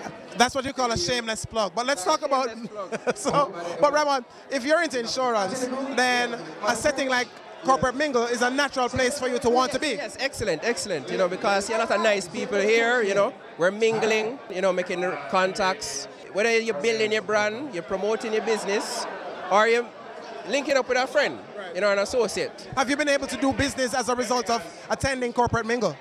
Yes, definitely. And I would recommend it. I would recommend it every week, actually. Not every last Friday or every month, every week. Yeah. Right? At 100. Especially at 100. Especially at 100. Just in case you missed Corporate Mingle, we've got all the highlights right here on Business Access TV. Stay tuned.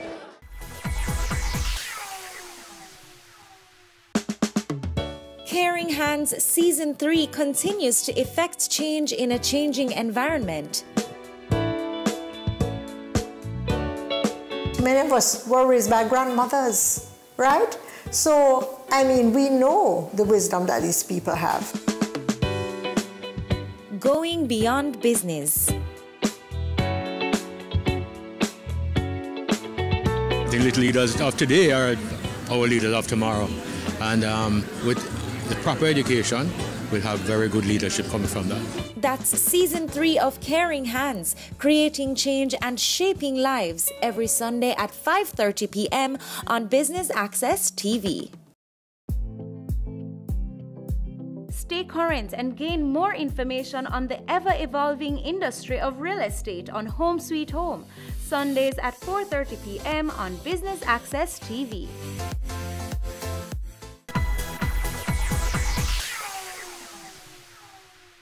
Welcome back to Corporate Mingle right here on Business Access TV.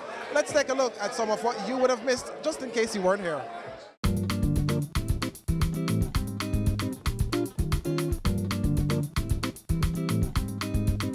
Corporate Mingle attracts a wide variety of business professionals across a wide variety of business categories. One of them is security. This is Stephen Thompson of Stellar K9. Now, Stephen, let's share with us a little bit about what your business does. All right, right now what we're doing, we're based out of the United States, and we're training police dogs and military dogs for the JCF and JDF in the detection of illicit contraband, firearms, explosives, tobacco, so forth. How did you get involved in that type of business? My dad was in the U.S. Air Force, and he was in charge of K9 for the Korean War and Vietnam. And we started a security company in '74. So from the day I was born, I grew up into it, and I just took it to a different level now. Now, of course, dogs don't live forever, but all good dogs go to heaven. How do you get your dogs? Just share with us a little bit, give us a little more insight into the business. All right, the dogs are sourced out of Europe, so from Czech Republic, Slovakia, Russia, and Germany. Do you go for particular breeds, and are particular breeds of dogs better suited for this type of activity? Correct. So we use the Belgian Malinois, German Shepherds, and Dutch Shepherds. Typically where the world canining has gone to, it's those three breeds. They're smarter, they're more energetic, and they're bred specifically for working purposes. So, now let me tell you, I grew up with a Labrador, and I love them. They wouldn't be quite suited for this, eh? Labradors are very good dogs, but the terrain in Jamaica and how Jamaica has changed with the firearms that are coming in, we need a dog that is more likely to work longer and has that deterrent factor, because we all know Jamaicans hate dogs. Right. We'll take a gunshot before we take a dog bite.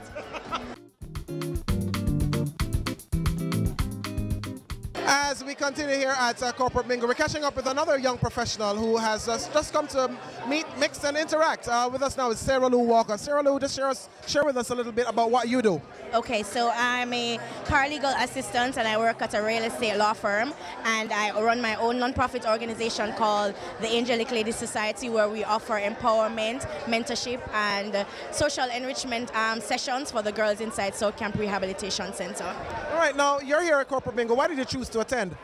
So Corporate Mingle for me offers a little bit more than the regular networking events that I usually go to. I meet a lot more of the echelons in corporate society, where you get to network, find out what they're doing, as well as meet new budding entrepreneurs and see how best you can collaborate or partner with them and share your ideas. Also for me, it sparks creative ideas as to what else I can do.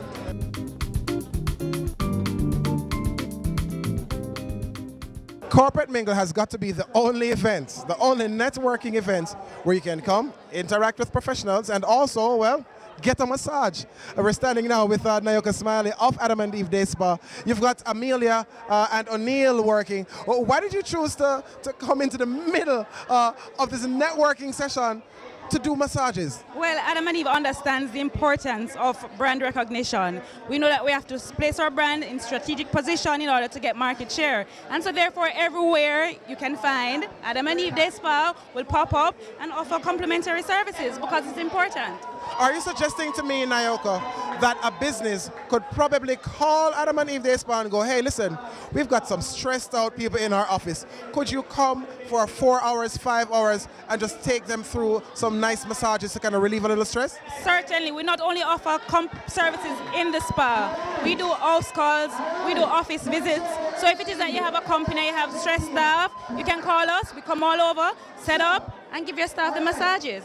What has the response been like when you do executions like this? Oh my God, it's always overwhelming. Like, when are you coming back? When are you coming here? When are you coming there? It's always overwhelming because massages are very important. It relieves stress. We're living a stressful time. So therefore, massaging is very important and persons that enjoy getting a massage. So once I'm through talking to you, then I can probably just go have a seat and have Amelia take care of my shoulders? Most definitely, most definitely. Can we expect to see Adam and Eve Day Spa at more corporate mingle events? Certainly. We have always been in support of corporate mingles. We find it as a very interactive engagement and we always like to interact with our clients. So therefore, we're always on board for corporate mingle. Well, I'm going to relieve myself of some stress, courtesy of Adam and Eve Day Spa, and you should too. But guess what? You're missing out. Don't miss the next corporate mingle because they will be there. With us now is Larrick Green. And you're probably wondering, where are we talking to Larrick? Well, he was just in the Adam and Eve Day Spa massage chair. Now, why did you attend Corporate Mingle this evening? What's up your sleeve? Why did you choose to be here tonight? Really, it's just to socialize, interact, build a network. I'm with an IT company called the Blue Chip Strategies, where I am pretty much the IT manager there. So I pretty much run the technical department. So I wanted to share more about our company, what we do, the partnerships that we have with the leading vendors in the industry, and to learn more about other companies and how we can open up revenue streams and have business coming through each other's doors. With all you just mentioned in terms of your intention for coming here, have you been able to meet that? Have you met anybody here who your services can be supplied to their businesses or vice versa? I do believe so. I've met some persons who are interested in IT services. In this stage and age, everyone has a need for some sort of IT service. So whether it be disaster recovery, endpoint protection, or the hardware, because we're partners with Lenovo as well, there is somebody who has a need. And we've identified some persons so far, and we're very happy about that. Kudos to the organizers of the event. Of course, Larrick Green of Blue Chip Strategies. Take a look right here at Corporate Mingle.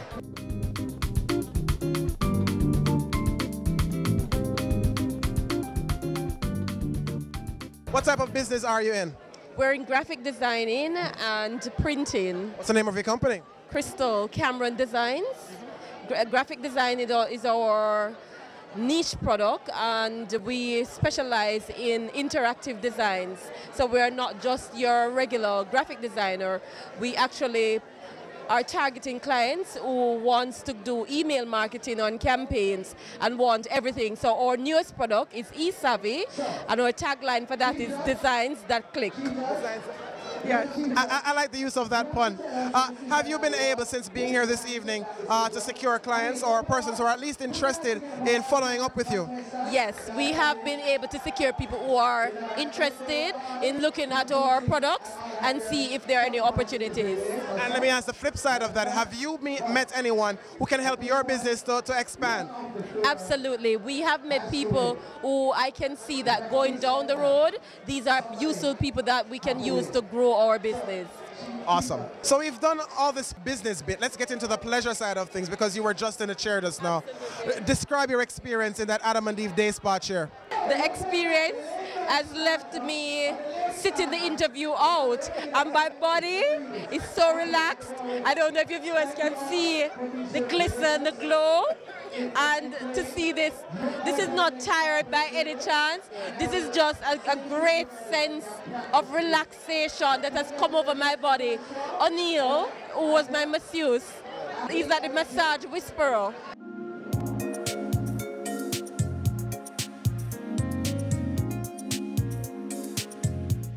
We're pretty much back where we started, except that the difference now, the place is lit. Like literally, it really is lit. So there are lots of folks on the inside of Corporate Mingle. Over 100 persons came out tonight for Corporate Mingle. Networking with a Purpose was brought to you, of course, by Creative Media and Events and sponsored by GK Insurance. Thanks for joining us right here on Business Access TV. Serious about business.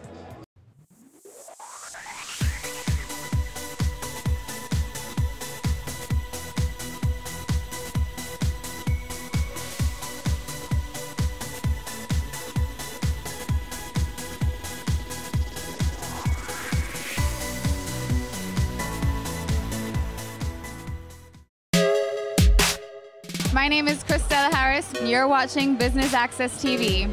Serious about business.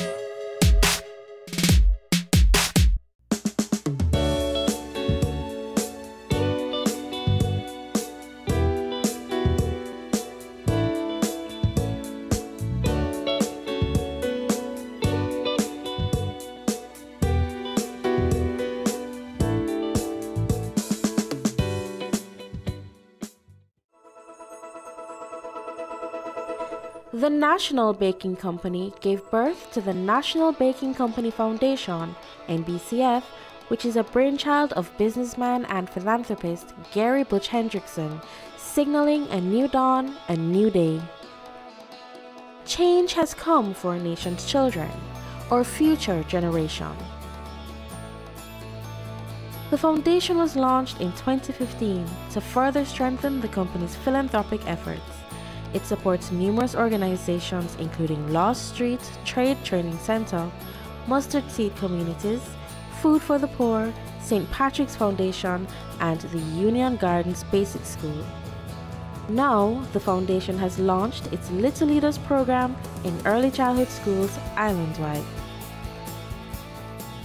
I'm very pleased to join you in launching the Little Leaders program, and I applaud and endorse this initiative.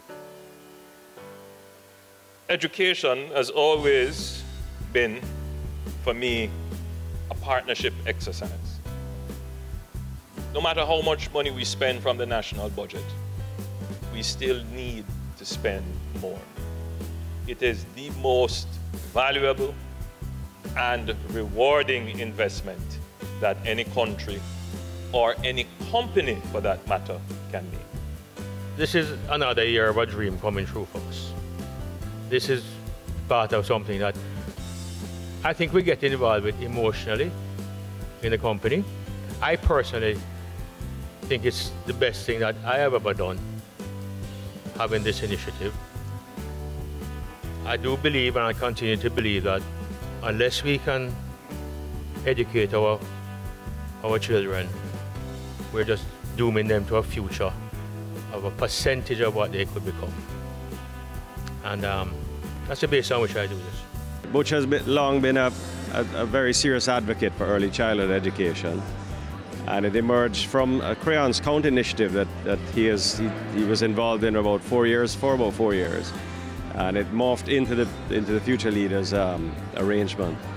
And it's all about early childhood education, supporting the teachers, getting supplies out into every corner of Jamaica, using the national infrastructure, National Bakery, with their vehicles and transport.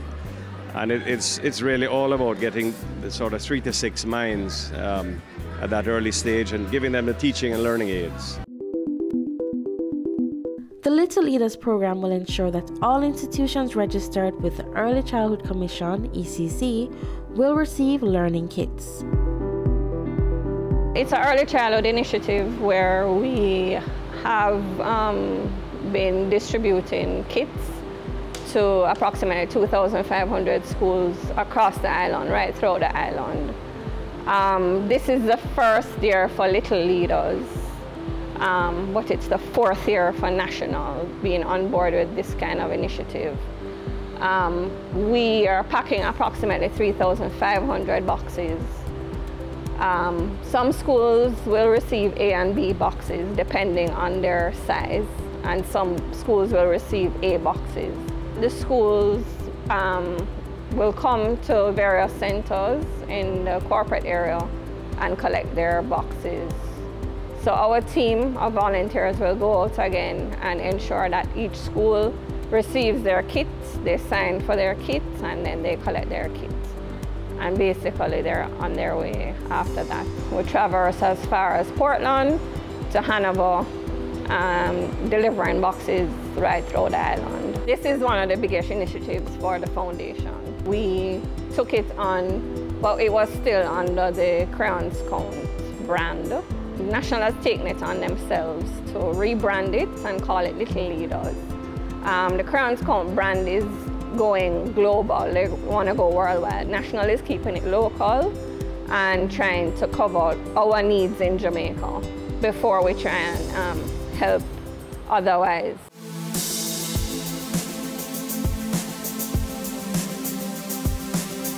This means a lot to the Commission. The Commission is a regulatory body, so we do ensure that the standards, because there are 12 standards, and what's happening today actually impact one of the standards. The tools, the resources that you find at the Early Childhood Institution.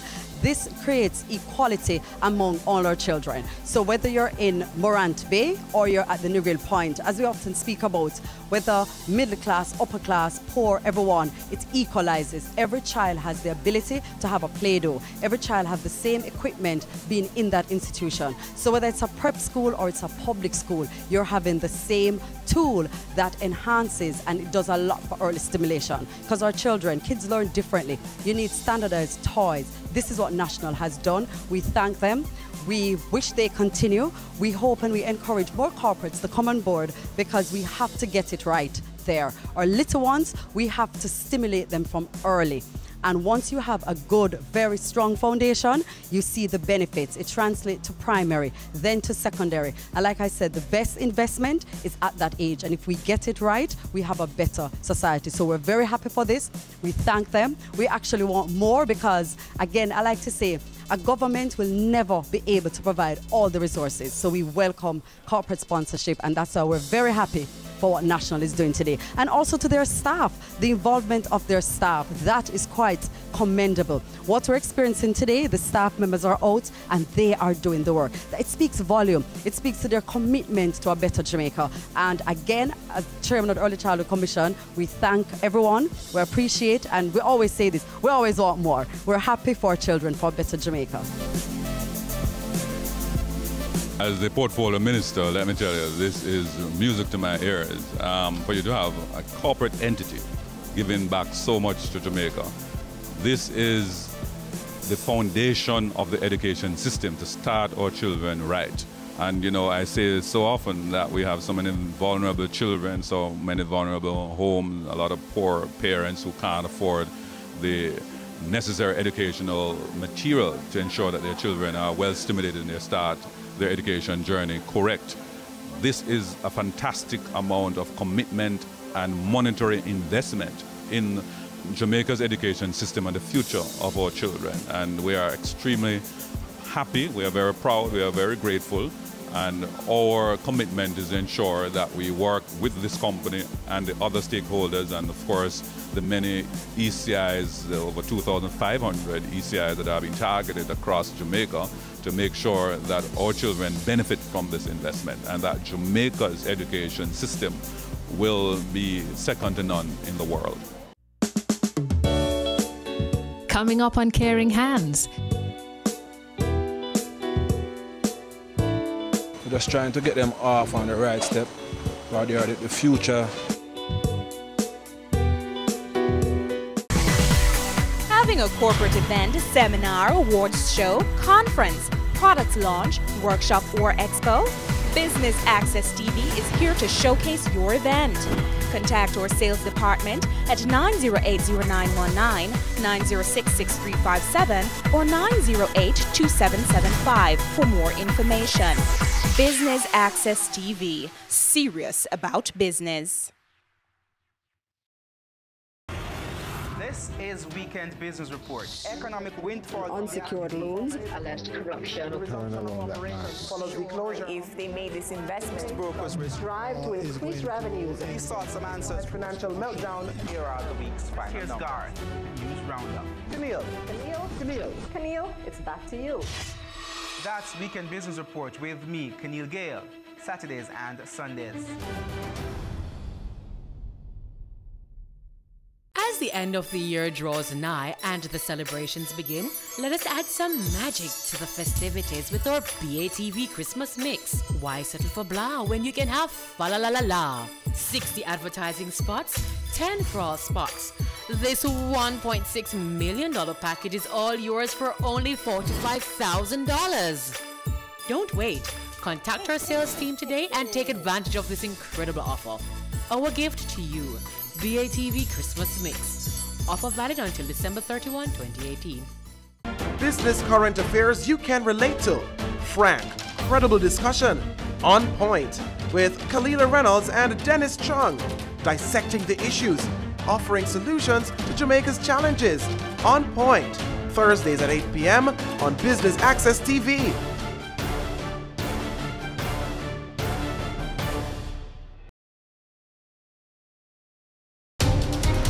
Taking you beyond our shores, across the region and around the world. Every week, BATV gives you in-depth reporting on the major stories that gripped headlines in the Caribbean and on the international scene. Join us Sundays for This Week Abroad. Business Access TV, serious about business at home and abroad.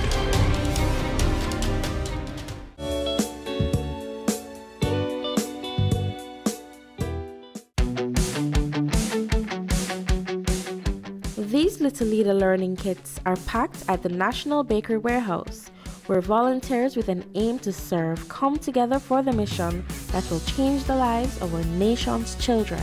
It's volunteer time. We have production workers from bun, biscuit, bread, giving up their time. When they come off the line, they come over and they help pack, or on the day off, they come and they help pack. So we just have a big cooperation from everybody. Everybody's on board. The garage, their team helps us load trucks and offload at the distribution centers. And some of the route salesmen also carry out some boxes in their truck. The coordination in itself is pretty organized. We pull from the different plants, and every department is basically aware of what we're doing. So when the time approaches for the packing to be carried out, everybody come together, we arrange a room, all the items have been ordered, we have a target which we have to meet, we have a certain amount of boxes that we have to make, and they're separated into A's and B's. We have team leaders who are aware of what we're going to be doing, and so they align themselves and they carry it out pretty much. Usually the workers are very excited, so it's not an easy to get them to come over. The containers, when they arrive on the premises, when the time approaches for us to start packing, they're offloaded in our packing room. Based on the target that we have a conveyor, we align different stations, and everything is in order. So you just follow the conveyors as the boxes go down. You know what it is that you need in each carton and for each kit. And you just follow the process as it goes along. Everybody pretty much pitches in and get everything done together. It's a learning kit, and there are various different items that are in it. Pretty much it's a well-rounded kit that is targeted to development of these children, and I'm sure they'll really appreciate it. Different schools get different amount of boxes, whether A or B boxes, and the learning tools that are in the kits, they stimulate their development. Packing the Little Leaders project, what we do on an annually, yearly basis now for the kids, early learners kids, like crayons, Play-Doh, paint, ball, glue sticks, you name it, it's here. We're just trying to get them off on the right step, but they are the future kids coming up. It's just a pleasure for me being here to help out. Once it's for the kids, it's always a pleasure for me. You know, and it's coming from our boss.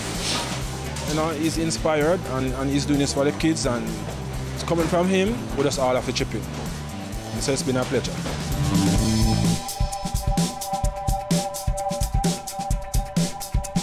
Today, I'm here as a volunteer in packaging items to send out into the school as a part of our Little Leader program that we have going on.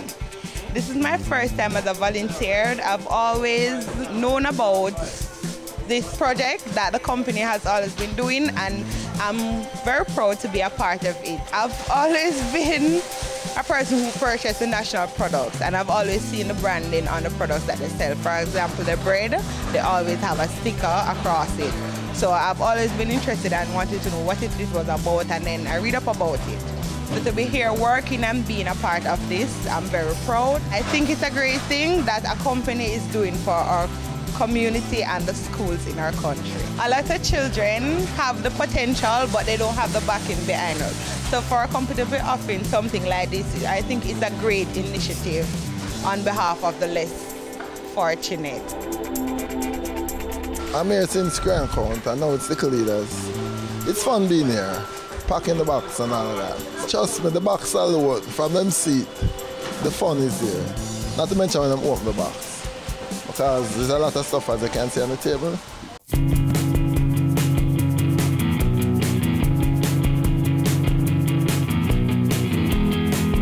After the packaging is done, they are loaded onto the trucks. The trucks are then fueled with enough diesel for the long journey to distribute the Little Learners learning kits to over 2,500 institutions that are registered with the Early Childhood Commission, ECC.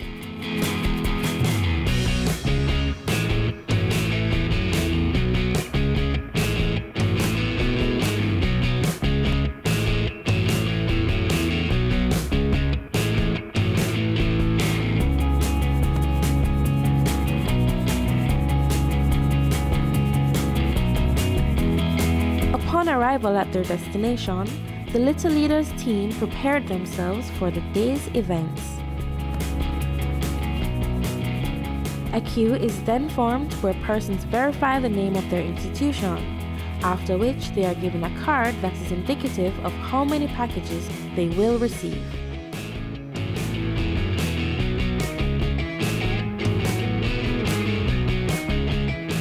I really appreciate what National has done, 101% and more, because of the creativity of the toys, the puppetry, the curriculum guide.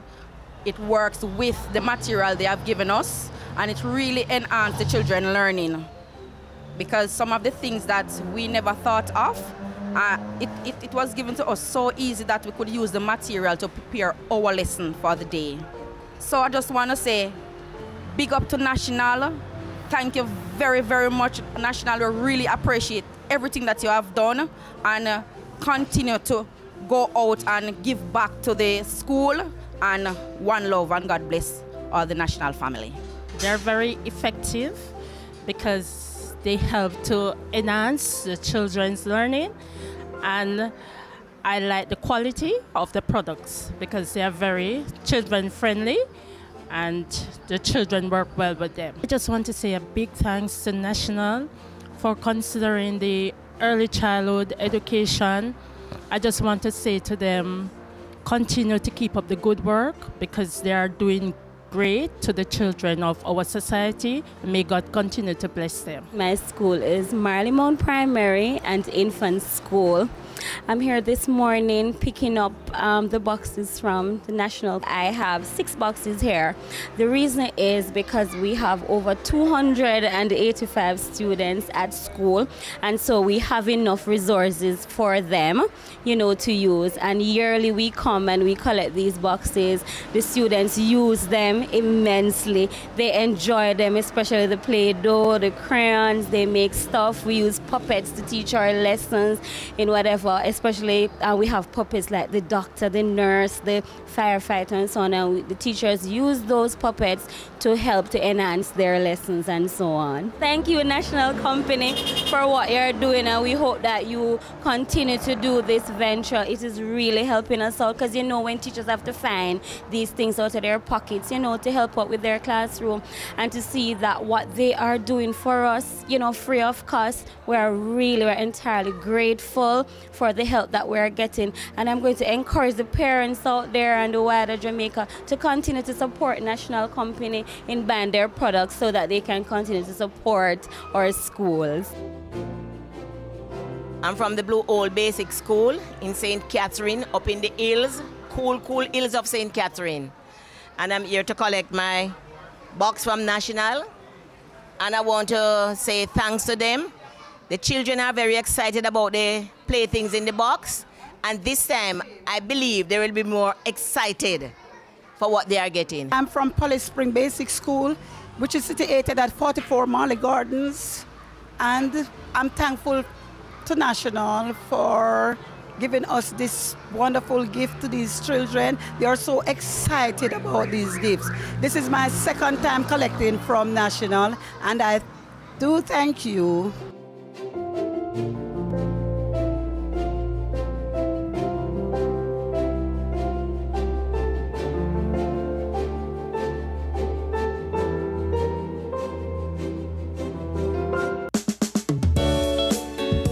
Coming up on Caring Hands.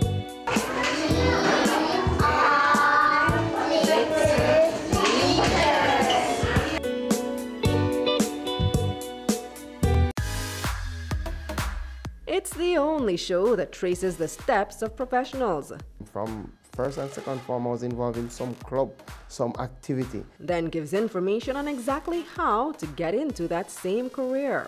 You do need a good grasp of English. And know you can branch out into whatever area you want to. Tune in every Tuesday at 8 p.m. for Career Moves, and catch up on all our episodes at batvja.com. We are back with another exciting, innovative and inspiring season.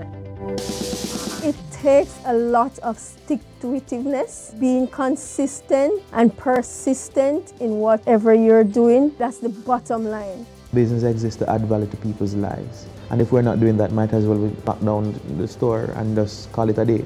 It's a season 3 of Creating Wealth, Mondays at 8 p.m. on Business Access TV. Cameo brings the creative industries to life, highlighting creatives in different fields each week. Art. My life turns art. I breathe, I eat art. Fashion. Food. Without a customer, we're nothing but four walls. Music.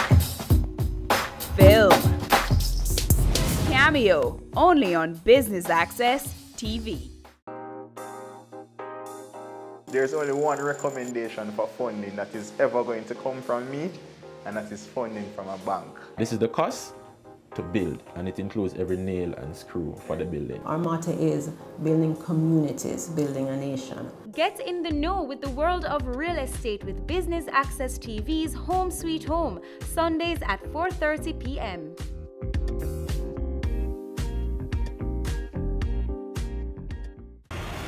This is Weekend Business Report. Economic windfall, unsecured loans, alleged corruption, follows the closure. If they made this investment, brokers strive to increase revenues. He sought some answers. Financial meltdown. Here are the week's final. Here's Guard. News Roundup. Camille, it's back to you. That's Weekend Business Report with me, Camille Gale, Saturdays and Sundays.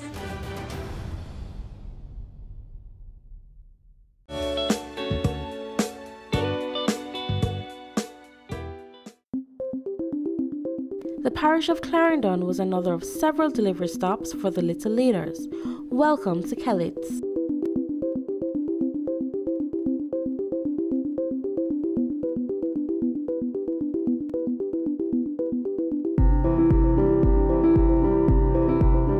have been getting stuff from Crayons Count, and now it's Little Leaders that we're getting from. And we appreciate this stuff very much because it helps with the children at the school, you know, to develop their finer muscles and all that. And we're very grateful, you know, because it helps and cut back on parents have to provide some of these things. We're used to national because we buy national products, you know, and the trucks are in our area every day, you know, we support them. And we're grateful to National being a part of this program. We appreciate everything that you do through the years for the children them, because we can't afford it and they make use of it. Your learning centers them and so forth. So each year they are looking forward towards it with the puppets and the blocks and everything they do and everything. Thanks to National for what they are doing and continue to do the work through the years to come.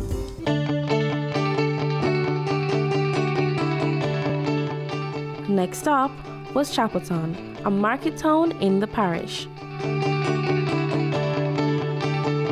Representatives of various early childhood institutions in Kellitz anxiously awaited the arrival of the Little Leaders truck and were grateful for the initiative.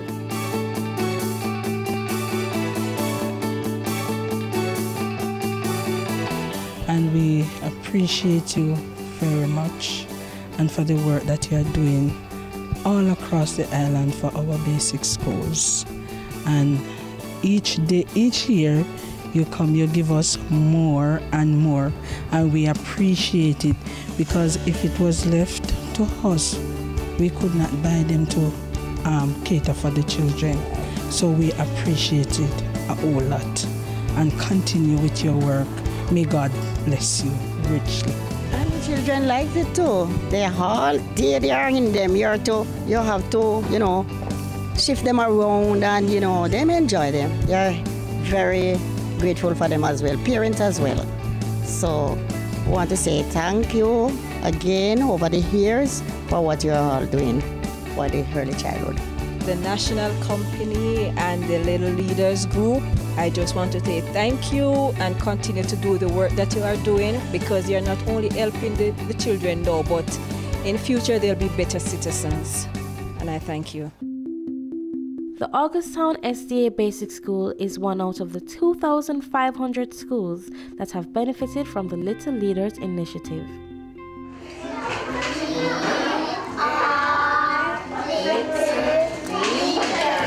Augusttown has collected from Crayon Count, now Little Leaders. I'm expecting my teachers and students to be excited. I mean, students are excited by anything with colors. They're not going to be seeing it today. Teachers are going to, you know, go into the box first, and we decide the age group for each thing, and then we put them on the different learning centers. I'd like to say to National and to Little Leaders, thank you so much. It will go a far way. Our students will appreciate it, teachers will appreciate it. Continue doing the good work.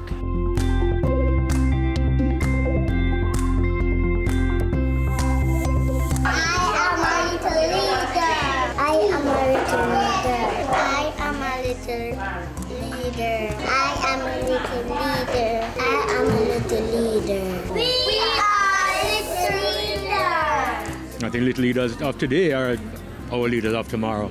And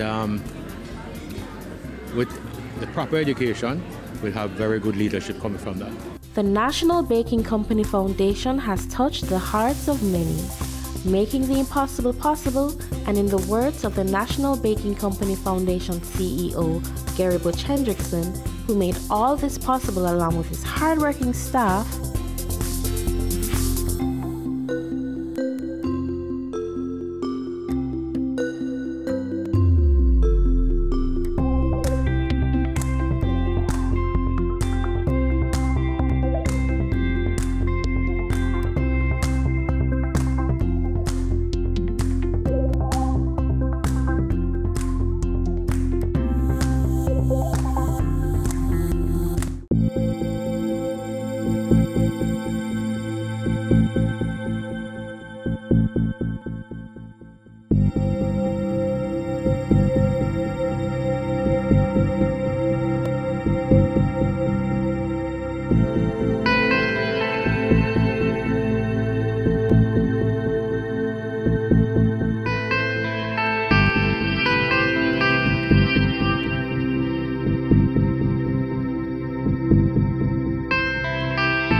Violence against women is a violation of human rights.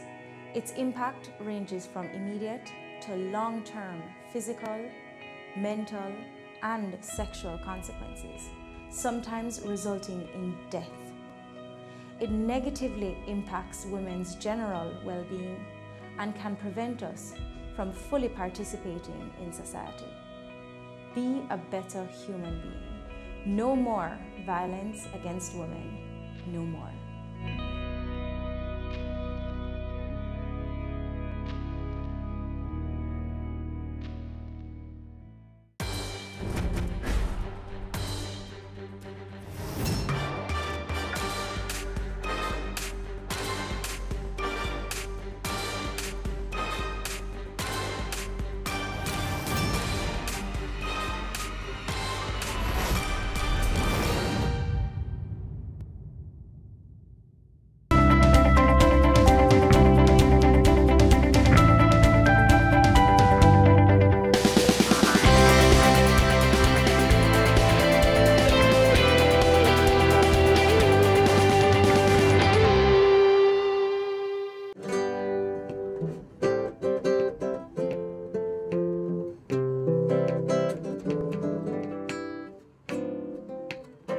Hi, my name is Soretsi Small, and I'm the team leader of Avant Academy of Music.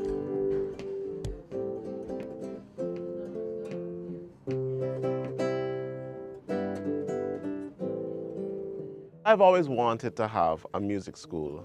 I had this idea when I was about 11 years old about a performing arts school in the hills, where people can just come and do anything. It was more of a fantasy, a dream, because my mom is a theater person and my dad's a lecturer, and I grew up in the 70s in that massive time of, you know, cultural work and drumming and poetry and, you know, Rex Netterford, NDTC, and we were going to change the world. In 2013, a friend of mine said, "No, I like you, Soretsi. I like your ideas. I like how you talk. I like how you think." And he said he would support me with an idea. So I said to him, let's start a school. Let's build a college one day, but let's start small. 4 instruments, piano, guitar, voice, and drums, which is what I understand. And let's take it from there.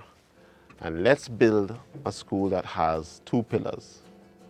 One is situation analysis, understanding people's needs and meeting them, and global standards. We're going to make something that's of international quality.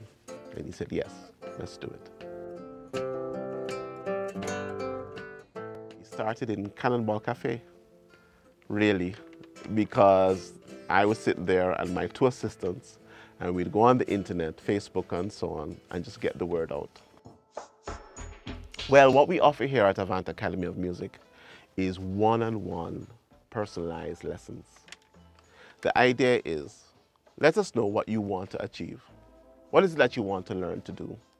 And we will find a way to get you to learn that. So we don't call our teachers music teachers. We call our teachers mentors, because we guide you to the fulfillment of your personal dream. And recently we've started to expand into group lessons, which is fairly recent. We now offer an early childhood program for small children, ages 3 to 5, where we do general music, singing, dancing, learning some terms, understanding musical concepts, little rhythm, you know, playing a conga drum, learning the notes of the piano, that kind of thing. We cater to a wide range of needs. We're not quite meeting everybody's needs yet. For example, at the moment, we don't teach wind instruments. So if you want to learn to play the trumpet and the flute and those kinds of things, not yet. You know, we need to physically expand a bit more. But all ages and stages, yes, we do. How we got capital to start was through a friend. His name is John Habel. He's a professor of educational psychology in the state. He came down for Calabash every year, and he teaches in Jamaica. I used to perform at Calabash, and I met him there, and we became friends over many, many years. In 2013, he said to me, "Soretsi, I like your ideas, I like what you're about. I have some small amount of money, I'm willing to help you. So he gave us the initial investment for it. Since then, we've had to do loans and various types of loans and different kinds of funding through our bank and various sources. Our first outlay of capital was used to set this place up. We had to do partitioning of the walls in order to create the soundproof and sound treated areas, which was going to be a hallmark of our learning environment. That there was private, but sound controlled, and of course to install the air conditioning units, for comfort for our students, and then the initial big purchases like digital piano, acoustic piano, and some basic computer equipment, that kind of thing, to set up the administration, phone lines, network, that kind of thing. Avant Academy of Music is not yet profitable, but we're growing. And at this moment, we're at 110 students, which for us is quite an achievement. And our goal is to get to 240 students. So somewhere around about 180 students, we're going to start seeing some profit. And we're also innovating the group programs that will give us an offering with a higher profit margin, which is also something that we're managing as we start to expand. So profitability is around the corner. This location is great because of the centrality of it and if you want to call it, the social comfort of the demographic. It's for a lot of our students are middle and upper class in order to afford our programs. And so in terms of the social demographic, it's right within, the kind of Campion, JC, Mona, Barbican. In terms of their movements, shopping and school and so on, is perfect. But it's also accessible for other people in terms of Halfway Tree to Barbican Square. So it's a really good location for our demographic. Finding staff is a challenge because we're doing something that's quite innovative. And so it's very hard to find people with experience in running or operating, functioning in a music school of this sort. So we do a lot of training. So we did some early hires, and we did it based on qualifications and some sort of track record, but often it didn't quite work because we started to realize that we have a unique culture here. And so now I do much more of a longer interview process where I would interview the person and then I'll have my team interview the person so that we can have a sense of, can this person fit in our culture? Because it's not just about qualifications or ability, it's can you help us to do what we want to do, to achieve what we want to do the way that we like doing it.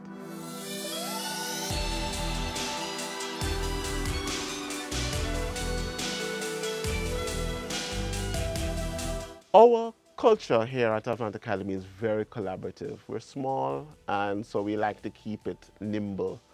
We don't want to try and pretend to be a big school, with a lot of bureaucracy. It's a lot of one-on-one, it's a lot of WhatsApping, it's a lot of problem solving in teams. It's a little nerdy in terms of we like to talk about philosophy and ideas, and we're that kind of, because of that kind of team, because we're dealing with issues of music and culture. We have people who are religious who come to learn church music. We have people who are pop, and that's all. So that kind of ability to be flexible of mind is important. We open round about 9 o'clock, and my admin staff would come in. It's not a large admin staff, it's about 3 of us. And they start making calls and start receiving calls, checking on people who have indicated that they wanted lessons, arranging visits and tours, and then also making appointments with me to explain a concept or to guide a prospective client. Then my teachers start coming in, and they are doing one-on-one class. Not a lot of classes in the morning. We would get a few retirees, sometimes some professional musicians, some dancehall artists, or some aspiring artists who are recording, and so they would come in early in the morning, or self-employed persons. And then in around about 2:30, then the high school kids start coming in. Being an entrepreneur is really interesting for me because as a musician, I've always been kind of freelance and also project-based. You're moving from project to project all the time. But I must say that of all the things I've ever done, this school is the first time I feel like I am not only being an entrepreneur in terms of the business modeling and being more strategic, and actually focusing on business processes and what the needs of my customers are. But I am now starting to have that sense of separation from myself and the business, where I can actually start to see the business on its own, functioning without me, which is really interesting.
The thing that makes Avant Academy of Music unique is that we are a small music school, but we operate almost like a college in our administration and our organization.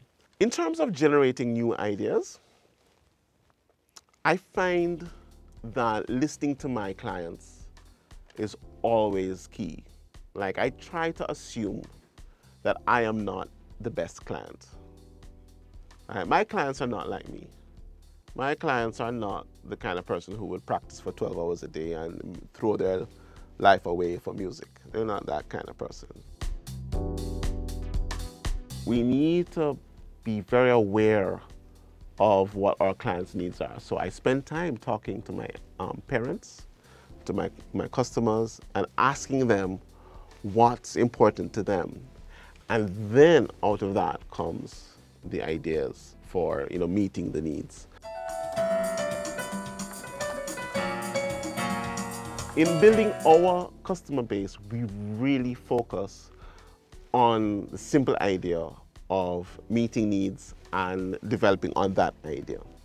Coming straight from the marketing, right? When you design a product offering and you have in your mind your target customer, which is also important. We have a document where we have profiled our target customer, and I keep reminding my team of who that customer is.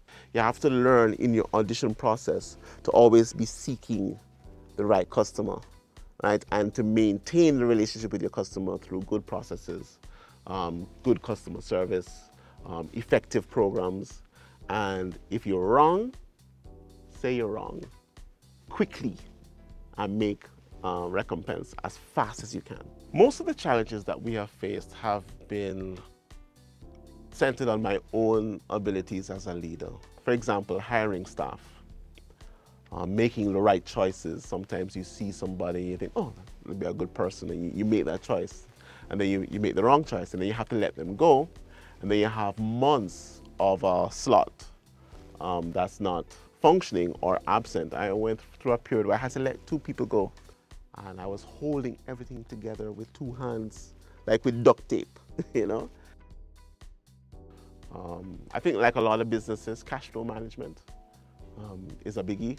You know, bookkeeping, that's been challenging because we so focused on teaching, so focused on doing what we want to do.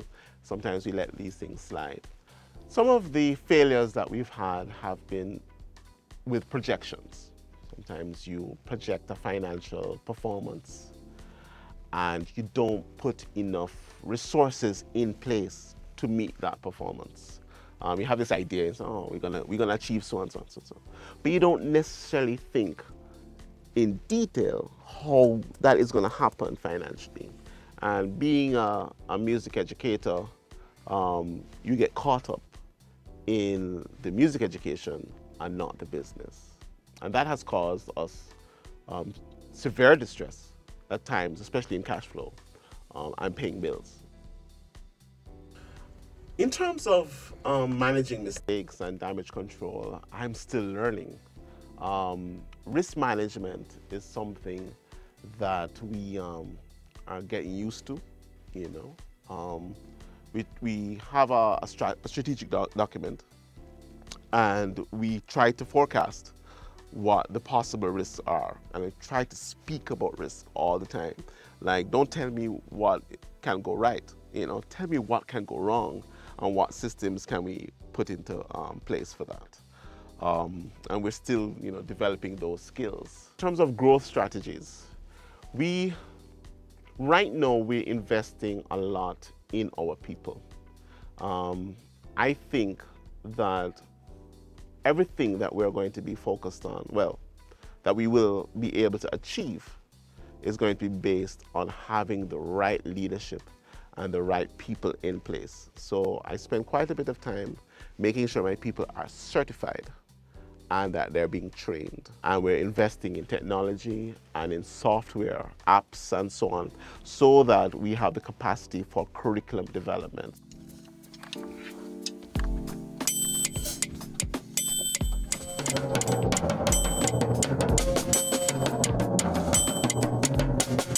In terms of marketing the school, we use a lot of social media.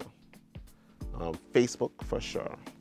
Twitter, I'm still kind of getting used to, but I'm getting the hang of that. MailChimp, in terms of newsletters and email communication.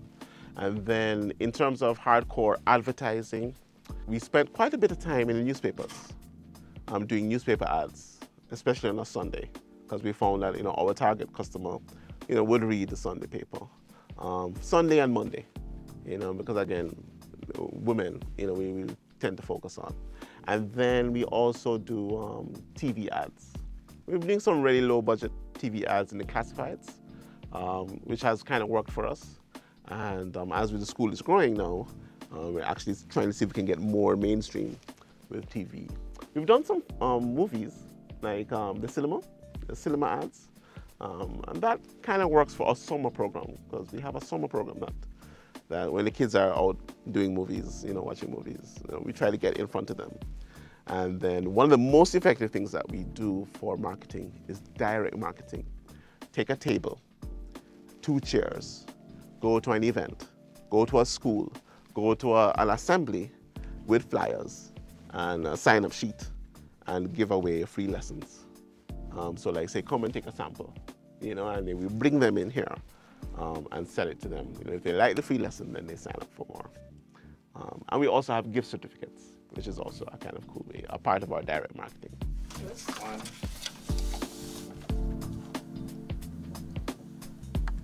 To succeed, I'm willing to do, well, some would say whatever it takes. I'm willing to do whatever it takes as long as it doesn't harm my people. Because I believe that Avant lives in our staff and our customers. Yeah, so I'm not willing to sacrifice them on the block of progress. However, I'm willing to do, you know, anything from looking at the ownership structure divesting that. If I have a partner who's going to come in and give us real value, then I'll be willing to negotiate, with the ownership of it for sure. Because as long as I can trust that they will maintain the culture and keep to the vision, and they bring real value, I'll be willing to do that.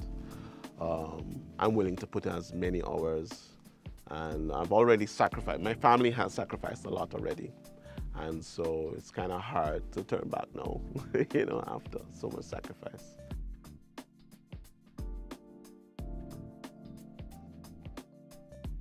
I don't know if there is a formula per se, but I do believe that there are some basic principles that one needs to apply. I think that the maxim that, they talk about marketing being marketing is meeting needs profitably. And if you think about that, you have to be a person who connects with humanity in a very fundamental way. If you can understand fundamental needs and how to package a product or a service to meet that need, then you have a good start.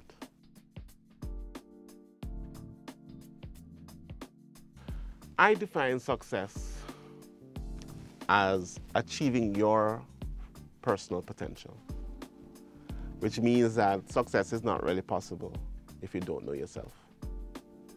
So success is walking the path that kind of makes you know yourself better and better every day. For me, it's helping people to come to their full potential through music education. The greatest fear I have for this business is that we will slip into merely being a music school trying to pay the bills, and that we will lose sight of the purpose, and that my staff will no longer be growing, and worse, that my staff will be suffering in some way. And so I try to manage that fear by maintaining a really strong set of advisors around me all the time, and putting my concerns out there and becoming better at measuring what is going on.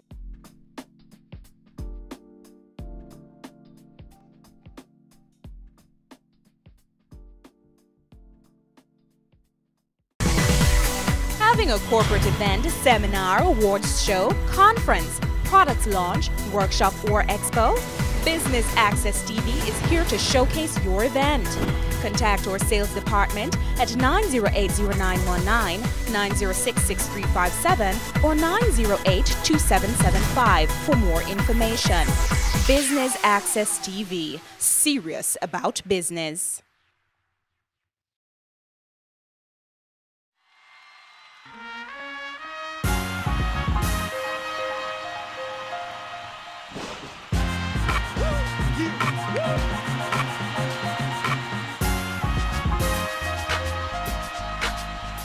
I'm a child of the 70s, pretty much. And so my value system was based on notions of Afrocentricity and the value of our people, and that we were, like Martin Luther King, kind of Malcolm X kind of background.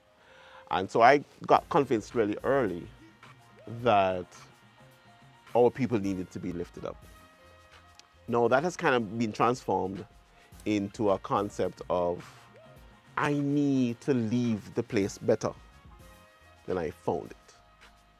When I die, I want people to say, him coming here left the place better. People are better. And that's what I want to leave behind. That's what drives me in the morning. I'm asking myself, am I leaving the place better? I've had so many persons affect me in significant ways. My daughter has been quite inspirational to me.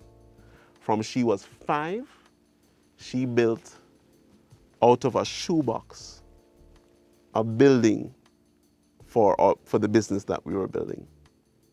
And she said, Daddy, this is what it's going to look like. And that was her concept of what we were trying to achieve with music education and music, you know. She, of course, the little girl, she had me in a big office at the top, and we had studios and whatever else. So she inspires me. She lives in the States, and she's very entrepreneurial, and she is a hustler, and you know, there is that. Who else? I'm inspired by, in terms of thinkers, people like Mahatma Gandhi, Martin Luther King, the way he organized those marches, and he got funding for it, and he prepared it like a general in wartime, made change. Steve Jobs with Apple, persons who have come up with really disruptive technologies. I find them inspiring. My favorite aspect of being an entrepreneur is really meeting the needs. It's really thinking that I can see a need and find a solution for it. And of course, you know, make it profitable. Our success at Avant is a couple of things. One, it's timing. I think that Jamaica is ready for it. I think that after all the years of music and Bob Marley and then Protégé and Chronixx, there's a thirst for people. They feel like now is the time for a certain kind of modern approach to music education. So when we came and said we're doing this thing differently, people are ready for it. And then the people that I had working with me, my staff, they were just ready to be mentors and to come up with solutions. So when my students come, my clients come, and they get the Avant experience, it's my teachers that provide that experience. And they're the key. Well, I don't have a lot of hobbies, but I enjoy movies, going to the cinema, watch Netflix. I'm a big Netflix watcher. I also enjoy riding bicycle, hanging out with friends. I have a set of Caribbean friends where we drink some El Dorado and eat some roti and, talk old talk. Because, my parents are from Trinidad and Guyana, so, that hanging out that way is kind of cool. And of course, just talking and listening to music. When I see my people grow, there's nothing that excites me more. Other day, one of my staff members was showing me how he had grown, literally how he, from in the last 2 years, the things he was able to do with software and how his life has improved, and the joy in his voice. And he was saying that really made me happy. And that change, transformation, and people being able to access that makes me really happy. I get excited, I get giddy for days. Well, our future plans for Avant is that we want to expand. We want to get a property and really kind of have a place where we can really flesh out some of the career building programs that we want to offer. And to do this, we're going to need to have an auditorium and much better facilities. And so we're really working on that. In the meantime, we're implementing a relationship with the London College of Music, where we'll be offering exams here in Jamaica that will certify persons in musical theater and pop music and so on, which will put us on the path to being able to give better certification to persons in different fields. And of course, expanding the scholarship program. I'm really excited about that because I want to offer $50 million worth of exams, not exams, of scholarships over the next 3 years. There are 150 persons I want to get to all over the island, and really supercharge their dreams and transform their lives through music, So that's our plans coming up. But the advice I would give to somebody who wants to get into business is that I would say to you, focus on persons' needs. Focus on a problem that persons are having and find a unique way to solve it. Make the ways convenient, make it easy, and make it something that can give you a good margin. And then set your price and then spread the work. talk about it as much as you can. Get like-minded people involved and believe, so that when you are converting your staff and your customers, they can feel the energy and the passion. But always make sure it's based on a real need, and solve those needs and make a profit.